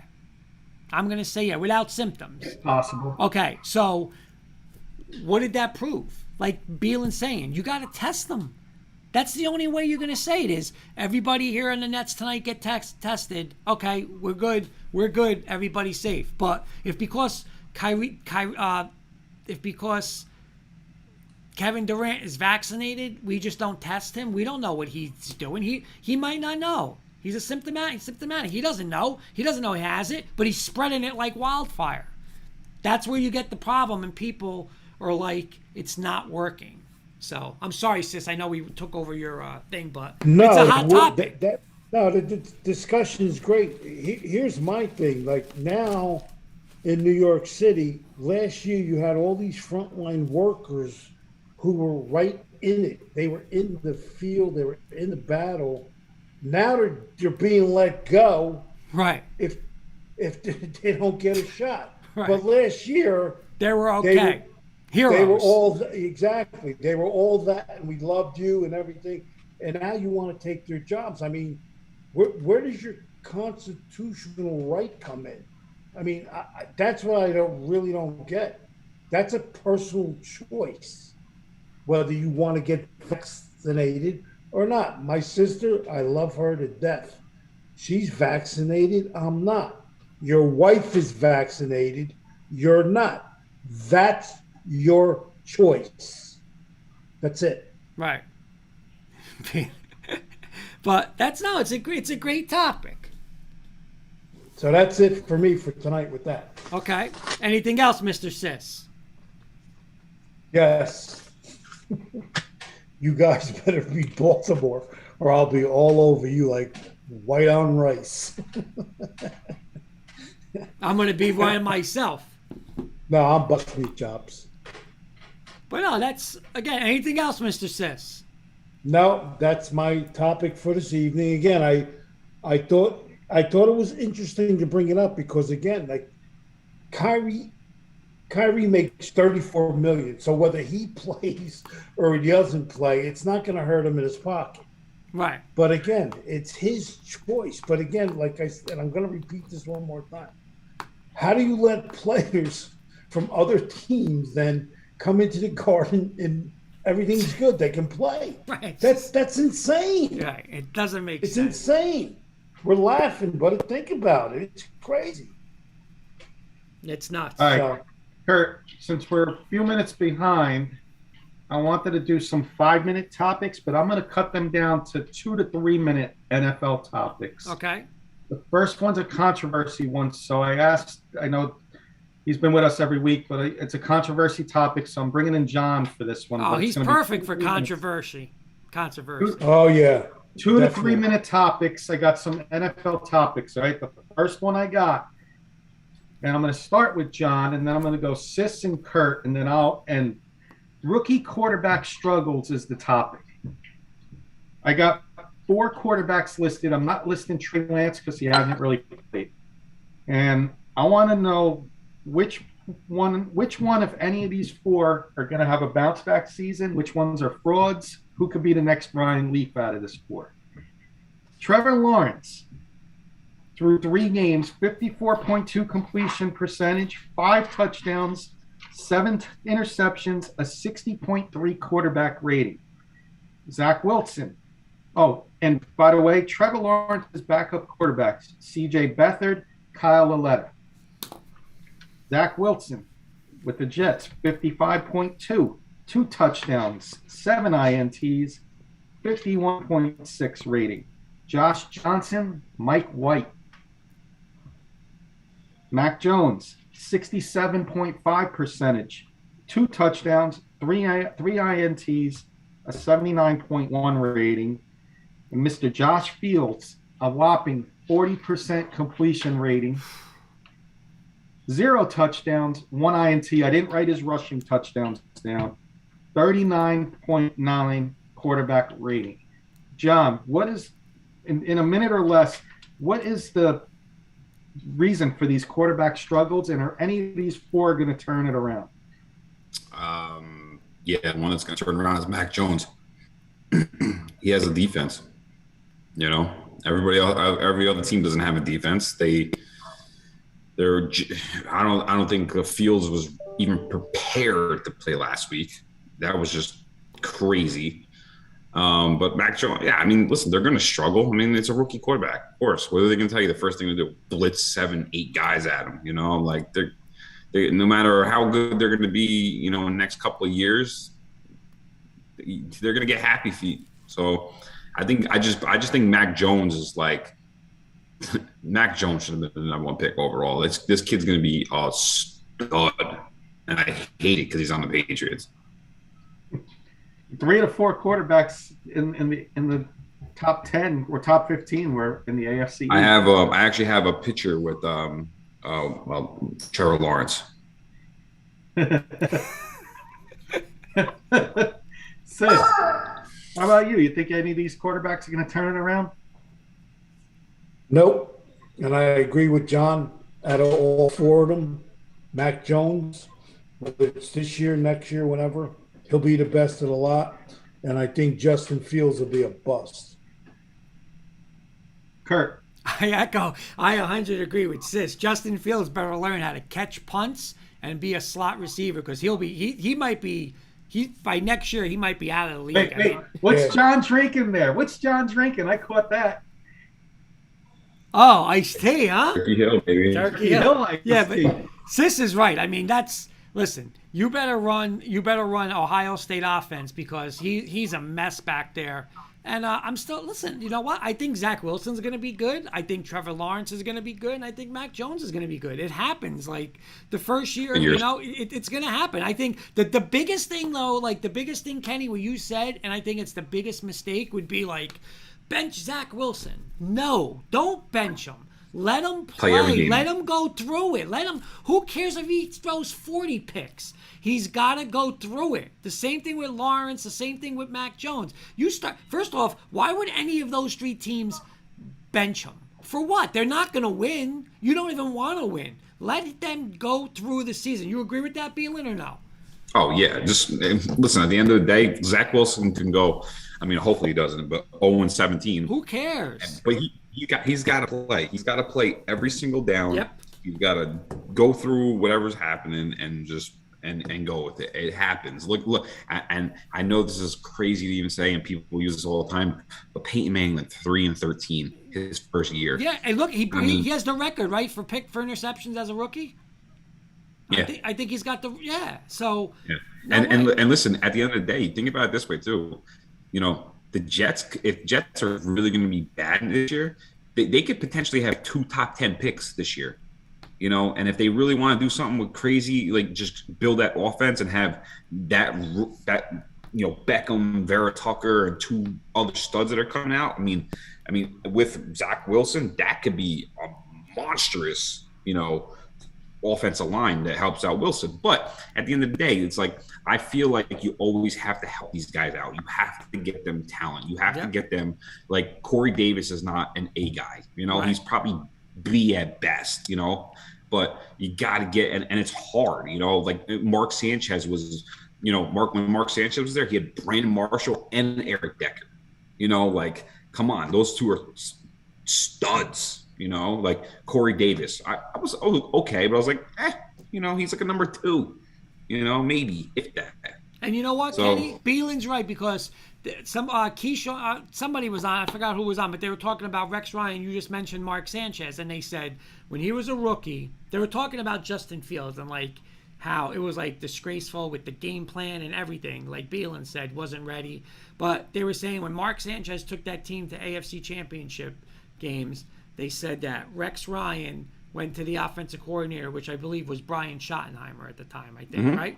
He said he went to him and he said, he told Schottenheimer, go give me 15 plays that Mark Sanchez likes, because we're going to run the ball and we're going to play with our defense, and he's going to throw the ball 20 times and just give me the 15 plays he likes. He doesn't have to know 40 plays because we're not doing it.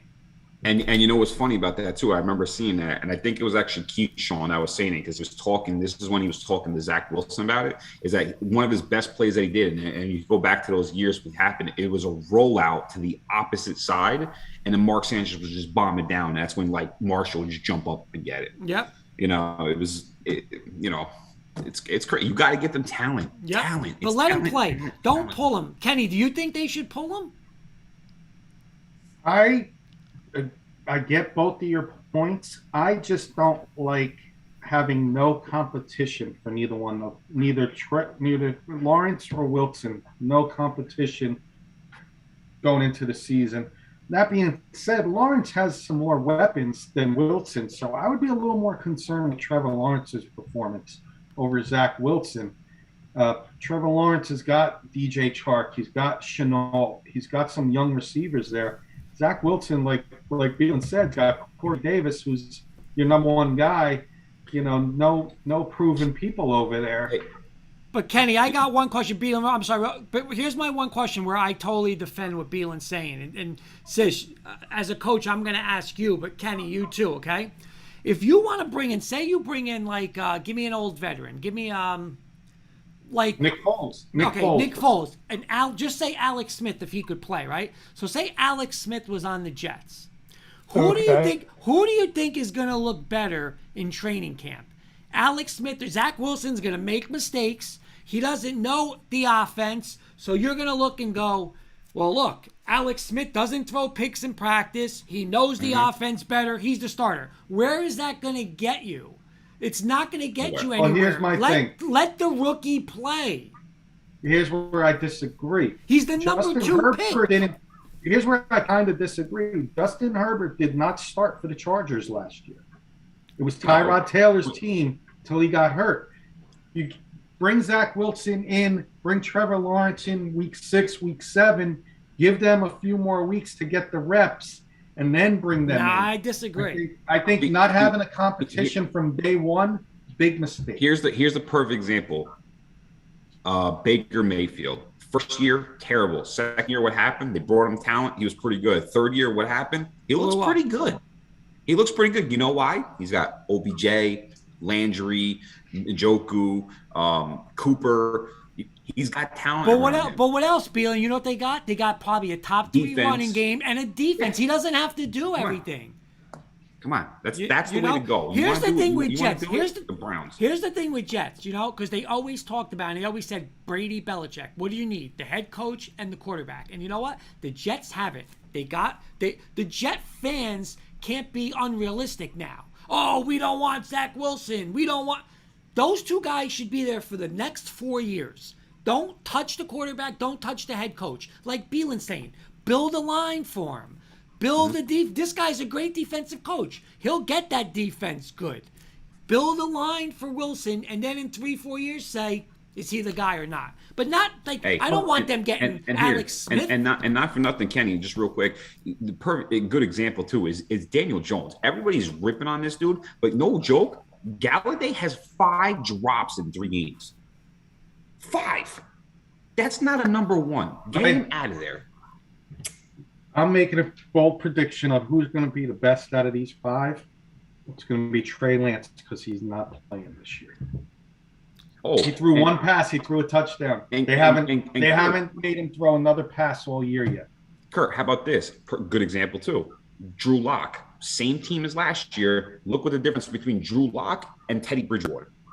No, you're right. Okay, You're right. you wouldn't. You might not be 3-0 with Drew Lock behind there. You know what? I know. And I'm going to be honest. I am on the Bridgewater. You nailed it. I give you credit. I'm on the Bridgewater. Listen, Bridgewater's doing exactly what they want. Run the ball. Let the defense don't screw anything up. And that's all you need to do. I want to get into some baseball and college football, but I got two quick hitters. I'm going to do these as quick hitters. Of these surprising teams, Kurt, Panthers, Cardinals, Raiders, Broncos, who's going to have the best season? I can't. How are you going to let me answer that question? Well, that's why you're going first. Well, I'm going to say Broncos, but if I don't say Broncos, I will say I'm going to go Cardinals. You know, I just think I give Vance Joseph credit. He's playing pretty good defense over there, and Kyler Murray, man. I mean, Kyler Murray's good. I'm gonna go Raiders, man. I think this Raider team is special, man. They got something going on there. I mean, your Broncos, all four of these teams can't go wrong. But the Raiders are beating some tough teams. They beat the Steelers on the road. They beat the Dolphins at home yesterday, and they beat the Ravens at home. So hats off to them and John Gruden. I'm gonna go Raiders. Eddie Murphy, by the way, is saying bench Wilson for who? LOL. Exactly. Sis, who's your surprise? Who's gonna stay surprising this year out of the four? What four are they again? And what was that? What four? Panthers, Cardinals, Raiders, and Broncos. I'm going to go with the Raiders. Yeah, that's what I said too. And Beeler. I'd probably say the Raiders because the Cardinals, and I shouldn't be really a surprise. I mean, with all that talent around there, but I'd probably say the Broncos or the Raiders. But probably, yeah. Great. Yeah. How about these struggling teams, Kurt? Who are you most concerned about out of these four that I wrote down? Or you can have an et cetera. Colts, Chiefs, Steelers, Washington football team. Colts, because I don't like any of their quarterbacks, including Carson Wentz. I would agree with that, but their division, I think they could still catch the Titans if they can learn how to win some games. I'm going to go Steelers. I'm concerned about what's going on over there. You can't lose to the Bengals and the Raiders at home and tell me, sell me that they're going to have a good year. Beelan. Yeah, I'm going to say Steelers. I don't know, honestly, this has got to be Big Ben's last year. He just looks done. Yeah. I hope he could turn it around. I think they could, the defense should be solid over there, so we'll see. They got too much power over there for him not to turn it around. I mean, they even got a running game now. Najee is going to start turning it around, hopefully. Mm-hmm. But, we'll see. Sis. Steelers. Anything else football, fellas? I want to get into some baseball and college football. Let's get into the Major League Baseball playoffs, Kurt. Let's talk about the wild cards that are going on. And there's one race. There's two races still. One, Beelan's Braves almost got it clinched. So we'll throw them in there. Anybody going with the Phillies to catch the Braves? It's the Braves, right? I think so. All right. And how about by the way, just Sorry, want what's to cut the you off. team score? Yankees are 5-5. 3-run shot right now for the Braves. Now they're up 5-2. I think that's locked. Take it easy, Beelan. How about this one? The Giants and Dodgers, Kurt. Hey. Oh. You know what? I'm going to be honest. I'm still shocked on that. I thought they would catch them. I don't know.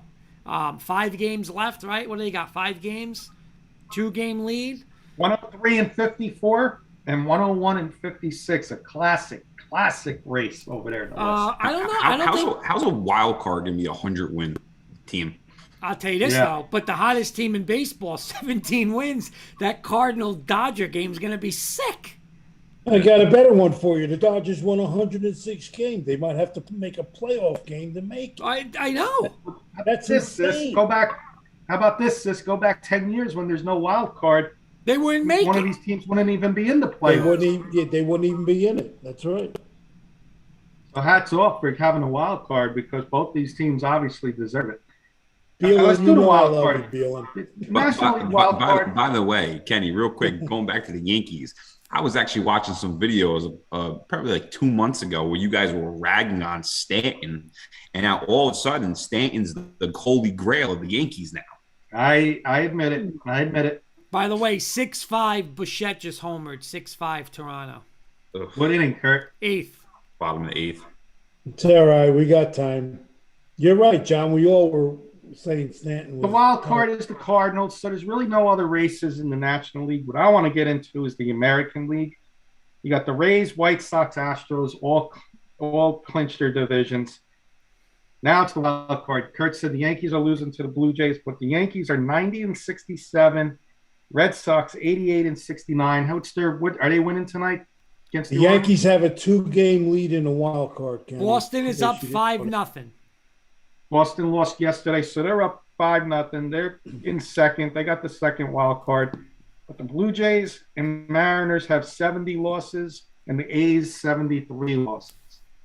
Start with Sis. Who are the two teams that are going to be in the AL wild card? Did you hear what I just said to you? The Yankees are up 2 in the wild card going into tonight. Well, Yeah. Okay. if they lose tonight, they're going to be 1 because Boston's about to win. Right. And then the Mariners are playing tonight. If they win, they're actually a half a game back from the Yankees. You're 100% right. Eddie's saying the Yankees' magic number is 3. Mm-hmm. To get in. Well, that's to get in. We got to play the Rays. We finished the season with the Rays. So I'm asking, who are the 2 wild card teams in the American League, Sis? That's tough, man. The way this is going right now, you're asking me that question tonight? Woo! I'm going to say definitely the Rays, and I'm going to say the Yankees. Well, the Rays clinched the division. Oh, so wait, Kenny, you're asking about Yankees, I didn't even know Boston, that. Seattle, Toronto? In Oakland, we could throw Oakland in there. Okay. Yeah, Oakland's got an outside shot. I'll go with the Red Sox. I feel it. I think the Yankees are going to shit the bed, and I think it's going to be Boston and Seattle. Seattle's been hot. They're 11-1 in the past 12 games. They are. I just feel the Yankees are going to do enough to get in. They're catching the Rays, who clinched weeks ago, so I think they may take 2 out of 3 in Tampa and squeeze in there, maybe as the second wild card, not necessarily the first wild card.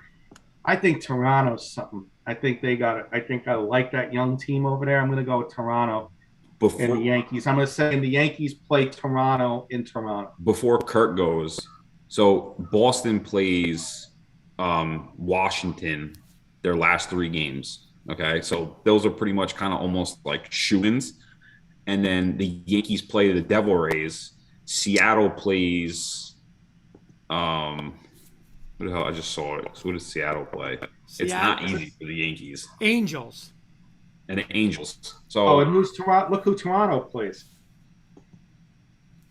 Oh yeah, Toronto's there too. Toronto plays I have all these like tabs open right now. Toronto plays Baltimore the last 3 games.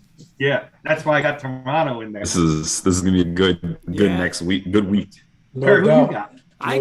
You know what? I'm with you, Kenny. I think it's going to get to the Yankees. I think it's going to be Yankees in Toronto. Matt Staffiero, our great friend from the Rocky Mountain Sports Report, saying good evening, gentlemen. What's up, Matt? Hey, Matt. What's up? Hope all out there in Colorado. Check them out. Great shows on the Rocky Mountain Sports. Teddy Bridgewater, baby. Yeah. Hey, I'm a believer, Beelan. Eddie Murphy saying Yankees rotation is so weak they won't go far in the playoffs. Kurt's clapping away. He's a believer. Wait till the first loss. I'll be all over him. All right, let's do this real quick, and then we'll get into. We'll do more. We're going to get into baseball next week. Be good with the. We'll find out who's in and who's out. So we'll start getting into more baseball next week. But anybody want to throw out their updated World Series? I'm going to go Giants and White Sox still. And I'm going to go Giants winning it all. It's just a magical season for them. Well, Sis, who you got in the World Series? Right now, nobody. It's too tight. Okay, that's fair enough. That's fair enough. Kurt, anybody? I'm sticking with mine too. I'm going Dodgers, Astros, and Dodgers. I'm Beeling. Astros and Braves. And who wins it? Braves. You gotta go Yeah, with the home. Astros, but You didn't really think he was going to pick against the Braves, did you, Kurt? Right. Gotta go with your home team. Eddie Murphy saying Absolutely. Cardinals against the Rays or the Astros. So he's high on that. That Dodger Cardinal game was going to be just insane. Yep. Kurt, we got about 10 minutes left. I want to definitely get into college football. Oh yeah. Last Beelin's week was here, Upset Saturday. Upset Saturday. And I'm coming right after you, Kurt, and I know Beelin's probably going to come after you too. to say anything. Your number 6 team, are they still Clemson? Hell no, they're done. I don't care what they do. They could not give up a point the rest of the year and win 80-0. They're done, eliminated from the playoff. Done. Thank you. Done. Thank you. Done. Thank you. All right, so Kurt, talk about upset Saturday. We had a bunch of upsets, and I'm gonna be right back.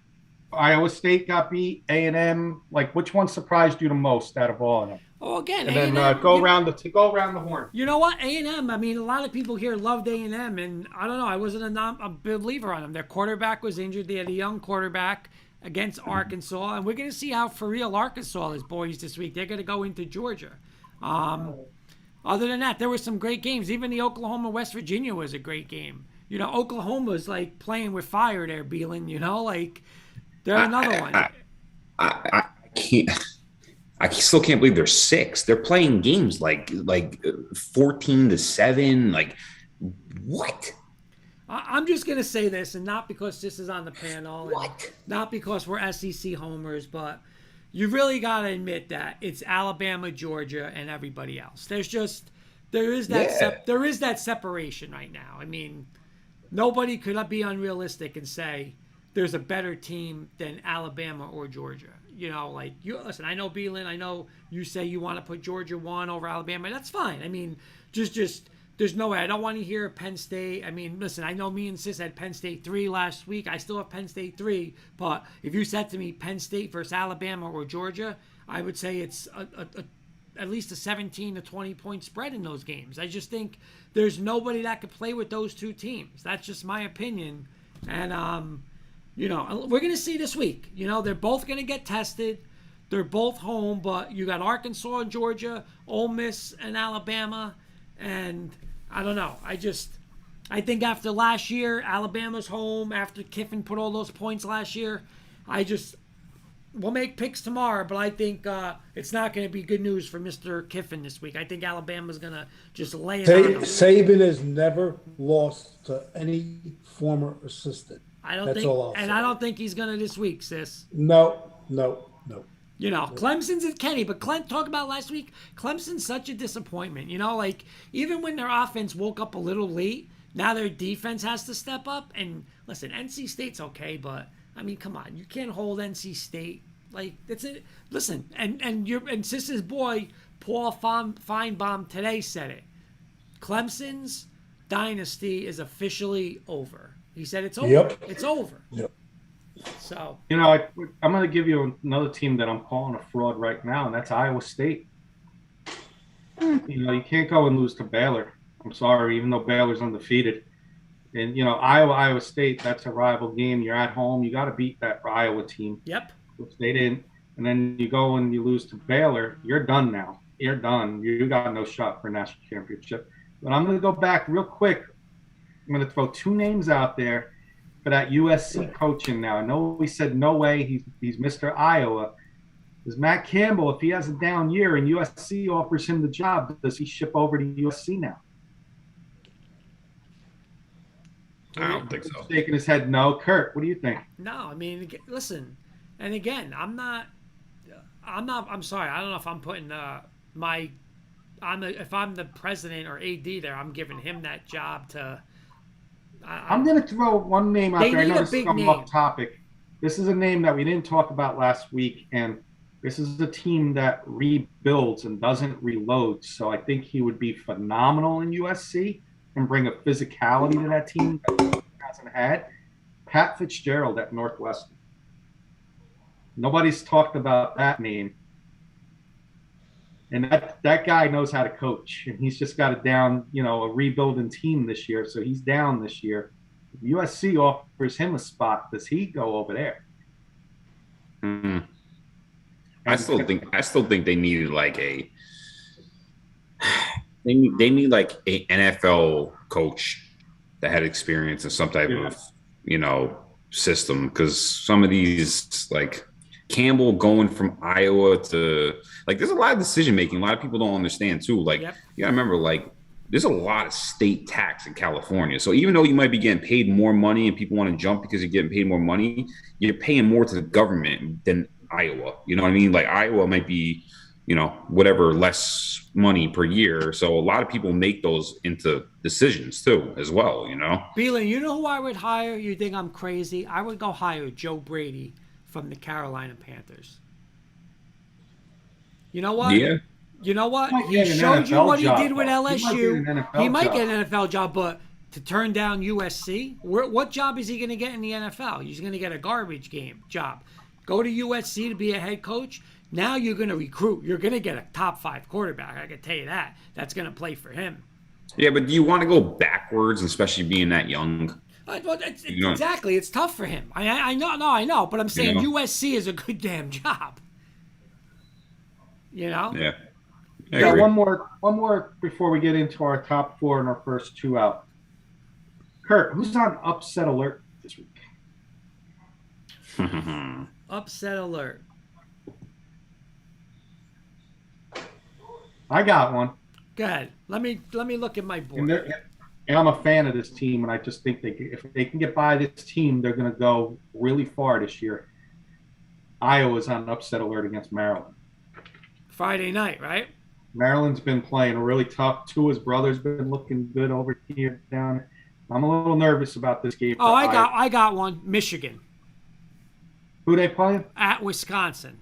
At Wisconsin. Okay. That's mine. And another one. And another one. Alert? Another one. Oregon at Stanford, because they never beat Stanford. They look bad against Arizona. Arizona was moving the ball on them last week. So. Hey, can I? Sis, I got one for Sis. Hey, Sis, do you think Ohio State is on upset alert? They're playing at Rutgers this week. Hey, don't laugh. I mean, they played Michigan pretty tough. It wouldn't surprise me, but I totally disagree with Kenny. There's no way Maryland's beating Iowa. That ain't happening. There's no way that's happening. Nah. I got 2 real quick. Utah State over BYU, which could be that could be a good one. And then what the hell was the other one? Arizona State over UCLA. No, and I've said this all year, and thankfully they lost beforehand. But Boston College beating Clemson. They might. Yeah, I agree with that. Definitely. If that happens, I don't want to hear Clemson until 2024. Exactly. Yep. All right, let's wrap up. One more thing. Let's do our weekly top 4 and first 2 out, or first 2 looking in. Next 2 up. Let's start with Beal. Of course, the Bulldogs number 1. I mean, come on. And then Bama, and then listen. Iowa should be number 3. I don't care. That team is tough. And I like Penn State number 4. And then my 2 looking out in? Yep. Yeah. I'd probably say Oregon and Cincinnati. And Cincinnati wins over Notre Dame this week. Top 4 team. I got to go next because everything John said, I echo from his top 4, next 2 in, and his Cincinnati prediction. So I'm going to go out of the way there. I'm exactly like John. Sis. And the Bulldogs number 1, right? Yeah. Yeah, okay. You're both dreaming. Anyway. Bama, Georgia, Oregon, Penn State, Iowa State's a fraud, and so is Oklahoma. They'll be the first 2 out. And Mr. Valenti. I'm going Bama for Sis, If you say boy, Clemson, Kurt. if you say Clemson, you're muted off the show Clemson's for the done. next No month. way. Clemson's done. Alabama, Georgia. I got Penn State 3, Iowa 4, Oregon 5, and Beelin's Oklahoma 6. He'll never boy, put Kurt. Cincinnati in. Never. Never put Cincinnati. Kurt, if Cincinnati beats Notre Dame this week, you have to give these dudes credit. If Cincinnati beats Notre Dame. Notre Dame. That's a big if, but anyway. where would I put them? You got to put them in top 4. Come on. Yeah, but I can't knock off Penn State or Iowa. I would put them over Oklahoma. I don't know. I would put them in my 6, but Did you watch the Oklahoma-West Virginia game? Terrible Oklahoma. Oklahoma is playing like a high school team right now. I'm gonna say West Virginia is going to be a 500 team this year. That team was so much more physical than Oklahoma. They were cheering in the second corner. Caleb. They don't even want Ratner over there anymore. Come on. That's bad. He's a Cincy hater, man. No. But I'm gonna tell you. But I'm gonna tell you that I'm gonna tell all three is this, and especially Beelan and Kenny. I don't want to hear any BS next week. I don't want to hear they lost a heartbreaker 31-30. You're not going to hear that. If they lose, they are done, never to be talked about. This is your game at Notre Dame. You're playing the team. Basically, this is a college football playoff game. The loser's out in this game. Right. But Clemson can lose to everybody else. No, and they can Clemson's still be there, done. though. Clemson's done. But this is a college football playoff game, right? The loser of this game is out. You guys agree? Loser of this game. Absolutely, yeah. Yes. Okay. Absolutely. No matter what But the the winner score. of this game should be in the top 4. Yeah. On the top 25. Wait, Notre Dame's going to go to top 4 for what if they win? No, I wouldn't say top 4. Okay, I would say top 6. Top 6. Yeah, they'll jump Oklahoma, but I'm not putting them over Penn State. See, if one of the top 4 lose, yes. See, if Cincinnati wins, right, they're going to run the table probably the rest of the year, right? So they're pretty much good, a nice shoo-in if they run the table and everything else. Penn State has to play like Ohio State, Michigan, Iowa, Michigan State. That's a lot to go through. One of those losses, you're done. You're out of it. It's just how it is, you know. And Bama's probably going to run the table if they go past Ole Miss. Maybe Arkansas might be their second best, right? Wait, do they play Arkansas? No, they don't play Arkansas. Here's the crazy thing and I'm going to tell you right now. Auburn is going to beat Georgia or Alabama. They're going to beat one of the two. I'm calling it right now. They always beat one of the two when they're at home. It always happens.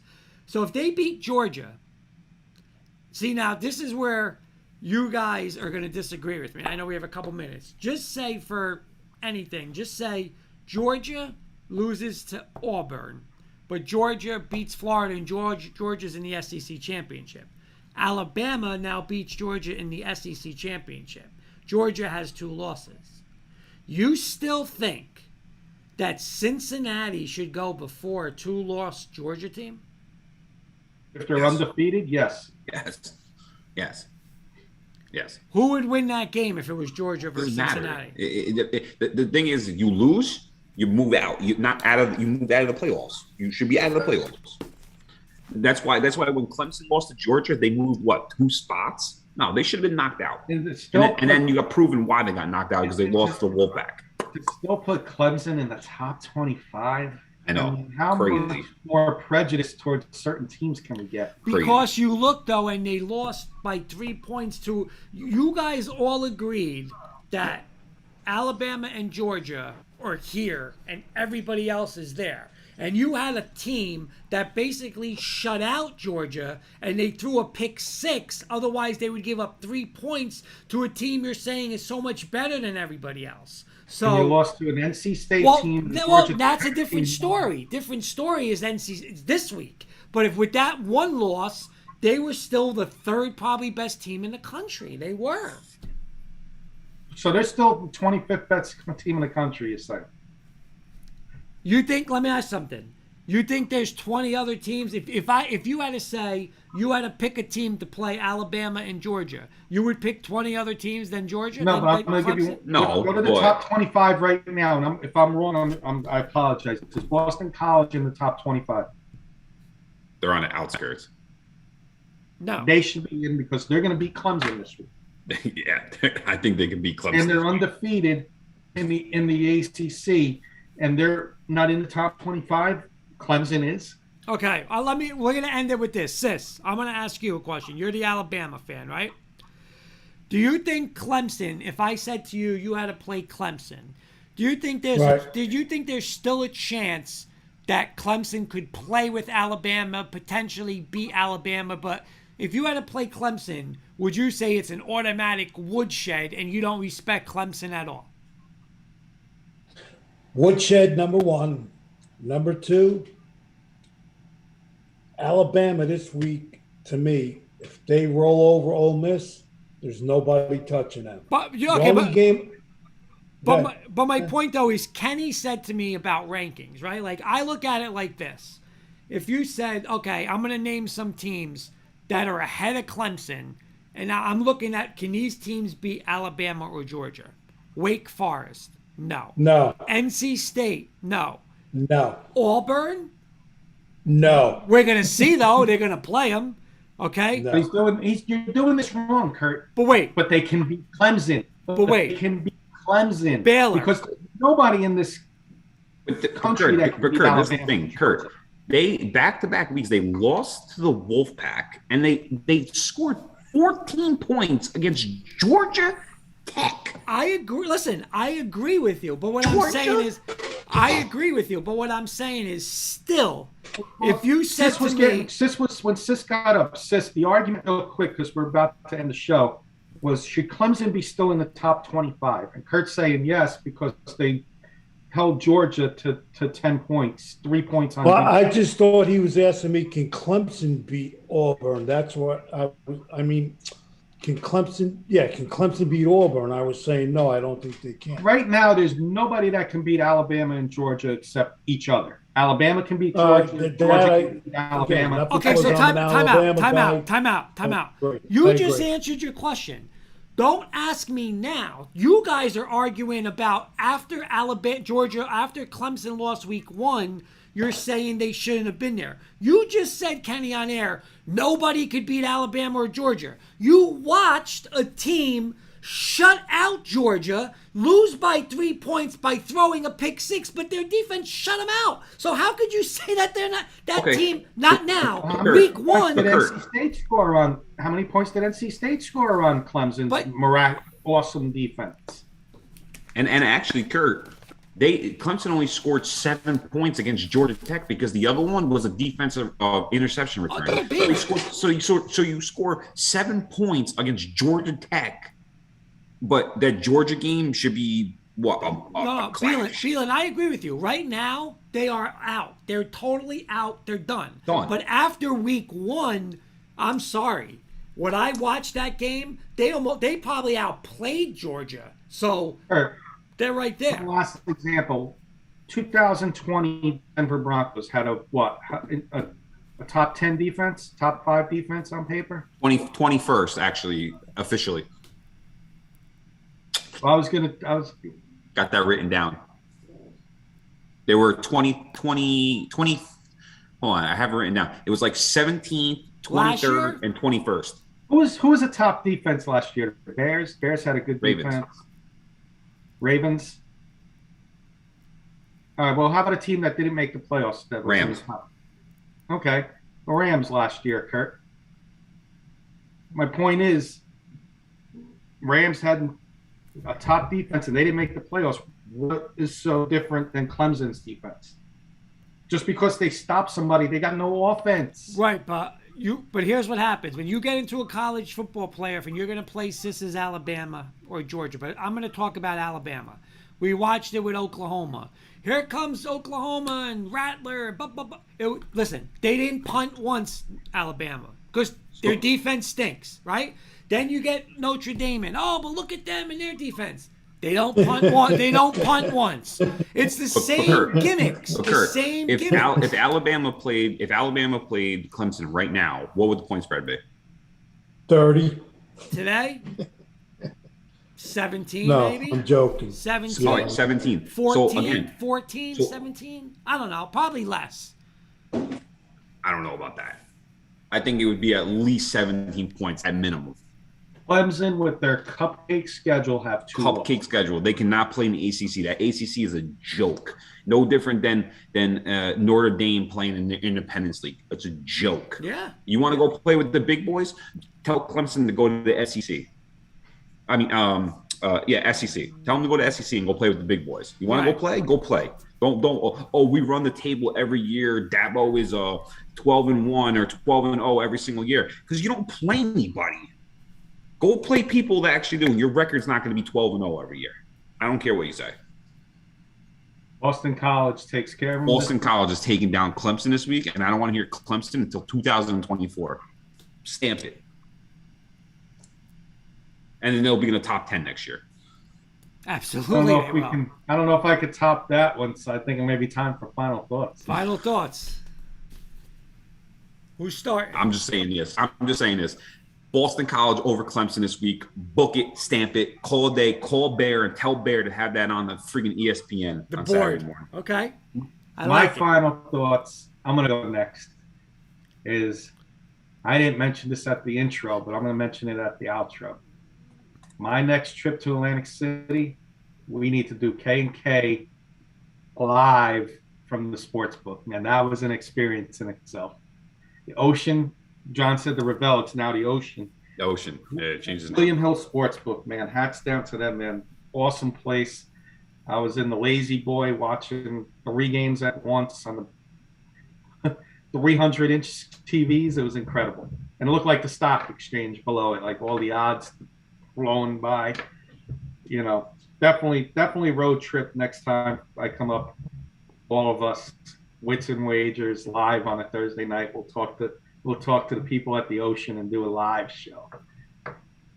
Maybe when Bama plays Georgia, we'll all go to the sports book live for Sis. Okay. I think Sis is up with his final thoughts. Final thoughts, Sis. Looking forward to tomorrow night. Good show tonight. And that's it. My last final thoughts. Beelan, thank you for coming on. And Paul, great job with the Giants notes. Again, I hope we can have a victory party one of these weeks. But want to thank him for coming on again with us. And Kurt, the floor is yours. My final thoughts are, number one, Kenny, 2 things. One, you could come into Clifton here and you could have 3 TVs on. I'm going to have a 4th one up here. But I just got an idea because I was thinking, what do I want for Christmas from Jenny Hoops, Beelan? I want what Pat McAfee has on his show. He's got the board that goes across. That's what I want. I want the board, Broncos, Ravens, 4-25. I'm going to see if Jen will buy that for me. The ticker. I want the ticker up there. I forgot to ask you, what color Sertan jersey you want? Oh, orange. And what was the size again? Small. Small? Men's small? Men's small. Broncos need to bring back that navy blue. Oh, I would take, if you could get me a blue Sertan, I would take that. That's the blue's the nicest one. But here's my final thoughts. Sis, I know we all busted your chops the other day and we said how much you sweated. The only sweat you're going to have Saturday is probably taking the garbage out because you're not even going to sweat. You're going to woodshed that team. You're going to win by at least 24 points over Ole Miss. It's not even going to be – it's going to be a joke. That kid's going to be running for his life. Saban's going to have that defense fired up. That's a woodshed. Wow. Wow. And I'm just waiting for 4:25 on Sunday. Nobody bother me because I got Mr. Lamar Jackson. If he plays, he's injured now. He hurt his back and yada, yada and all that already. But people said we're not for real. We're going to set the NFL, put them on notice Sunday afternoon when we shut them down, go to 4-0, and away we go. I got one more. Over under by the end of the first quarter in the Bronco-Ravens game, will Kurt be texting us, He wants Drew Lock. He doesn't want Bridgewater. That's his quarterback. No. Yes or no? I'm gonna say no, not yet. I'm gonna say That no. ain't- that ain't Believe happening. in Teddy. The game's super I say interesting. no too. Yeah, the game is super interesting because it's got Lamar in the same exact game as his Broncos. So this is like Lamar's going to run for 100 yards, and he's going to say, "Well, he can't throw the ball," but they're going to have 300 yards rushing in this game. So Let's go. 35 points, right, Beelan? 35 points. Wits and wagers tomorrow night should be very interesting. Oh, yeah. Official picks. All right, boys. Phelan, you around tomorrow? You want to be guest picker? I might. I'll let you know. I'll let you know how my schedule is throughout All the right. day. 6:30. Good night. Well, but if you want to come on at 6, we'll do the whole show. Sounds good. All right, All right. boys. Good night. Have a good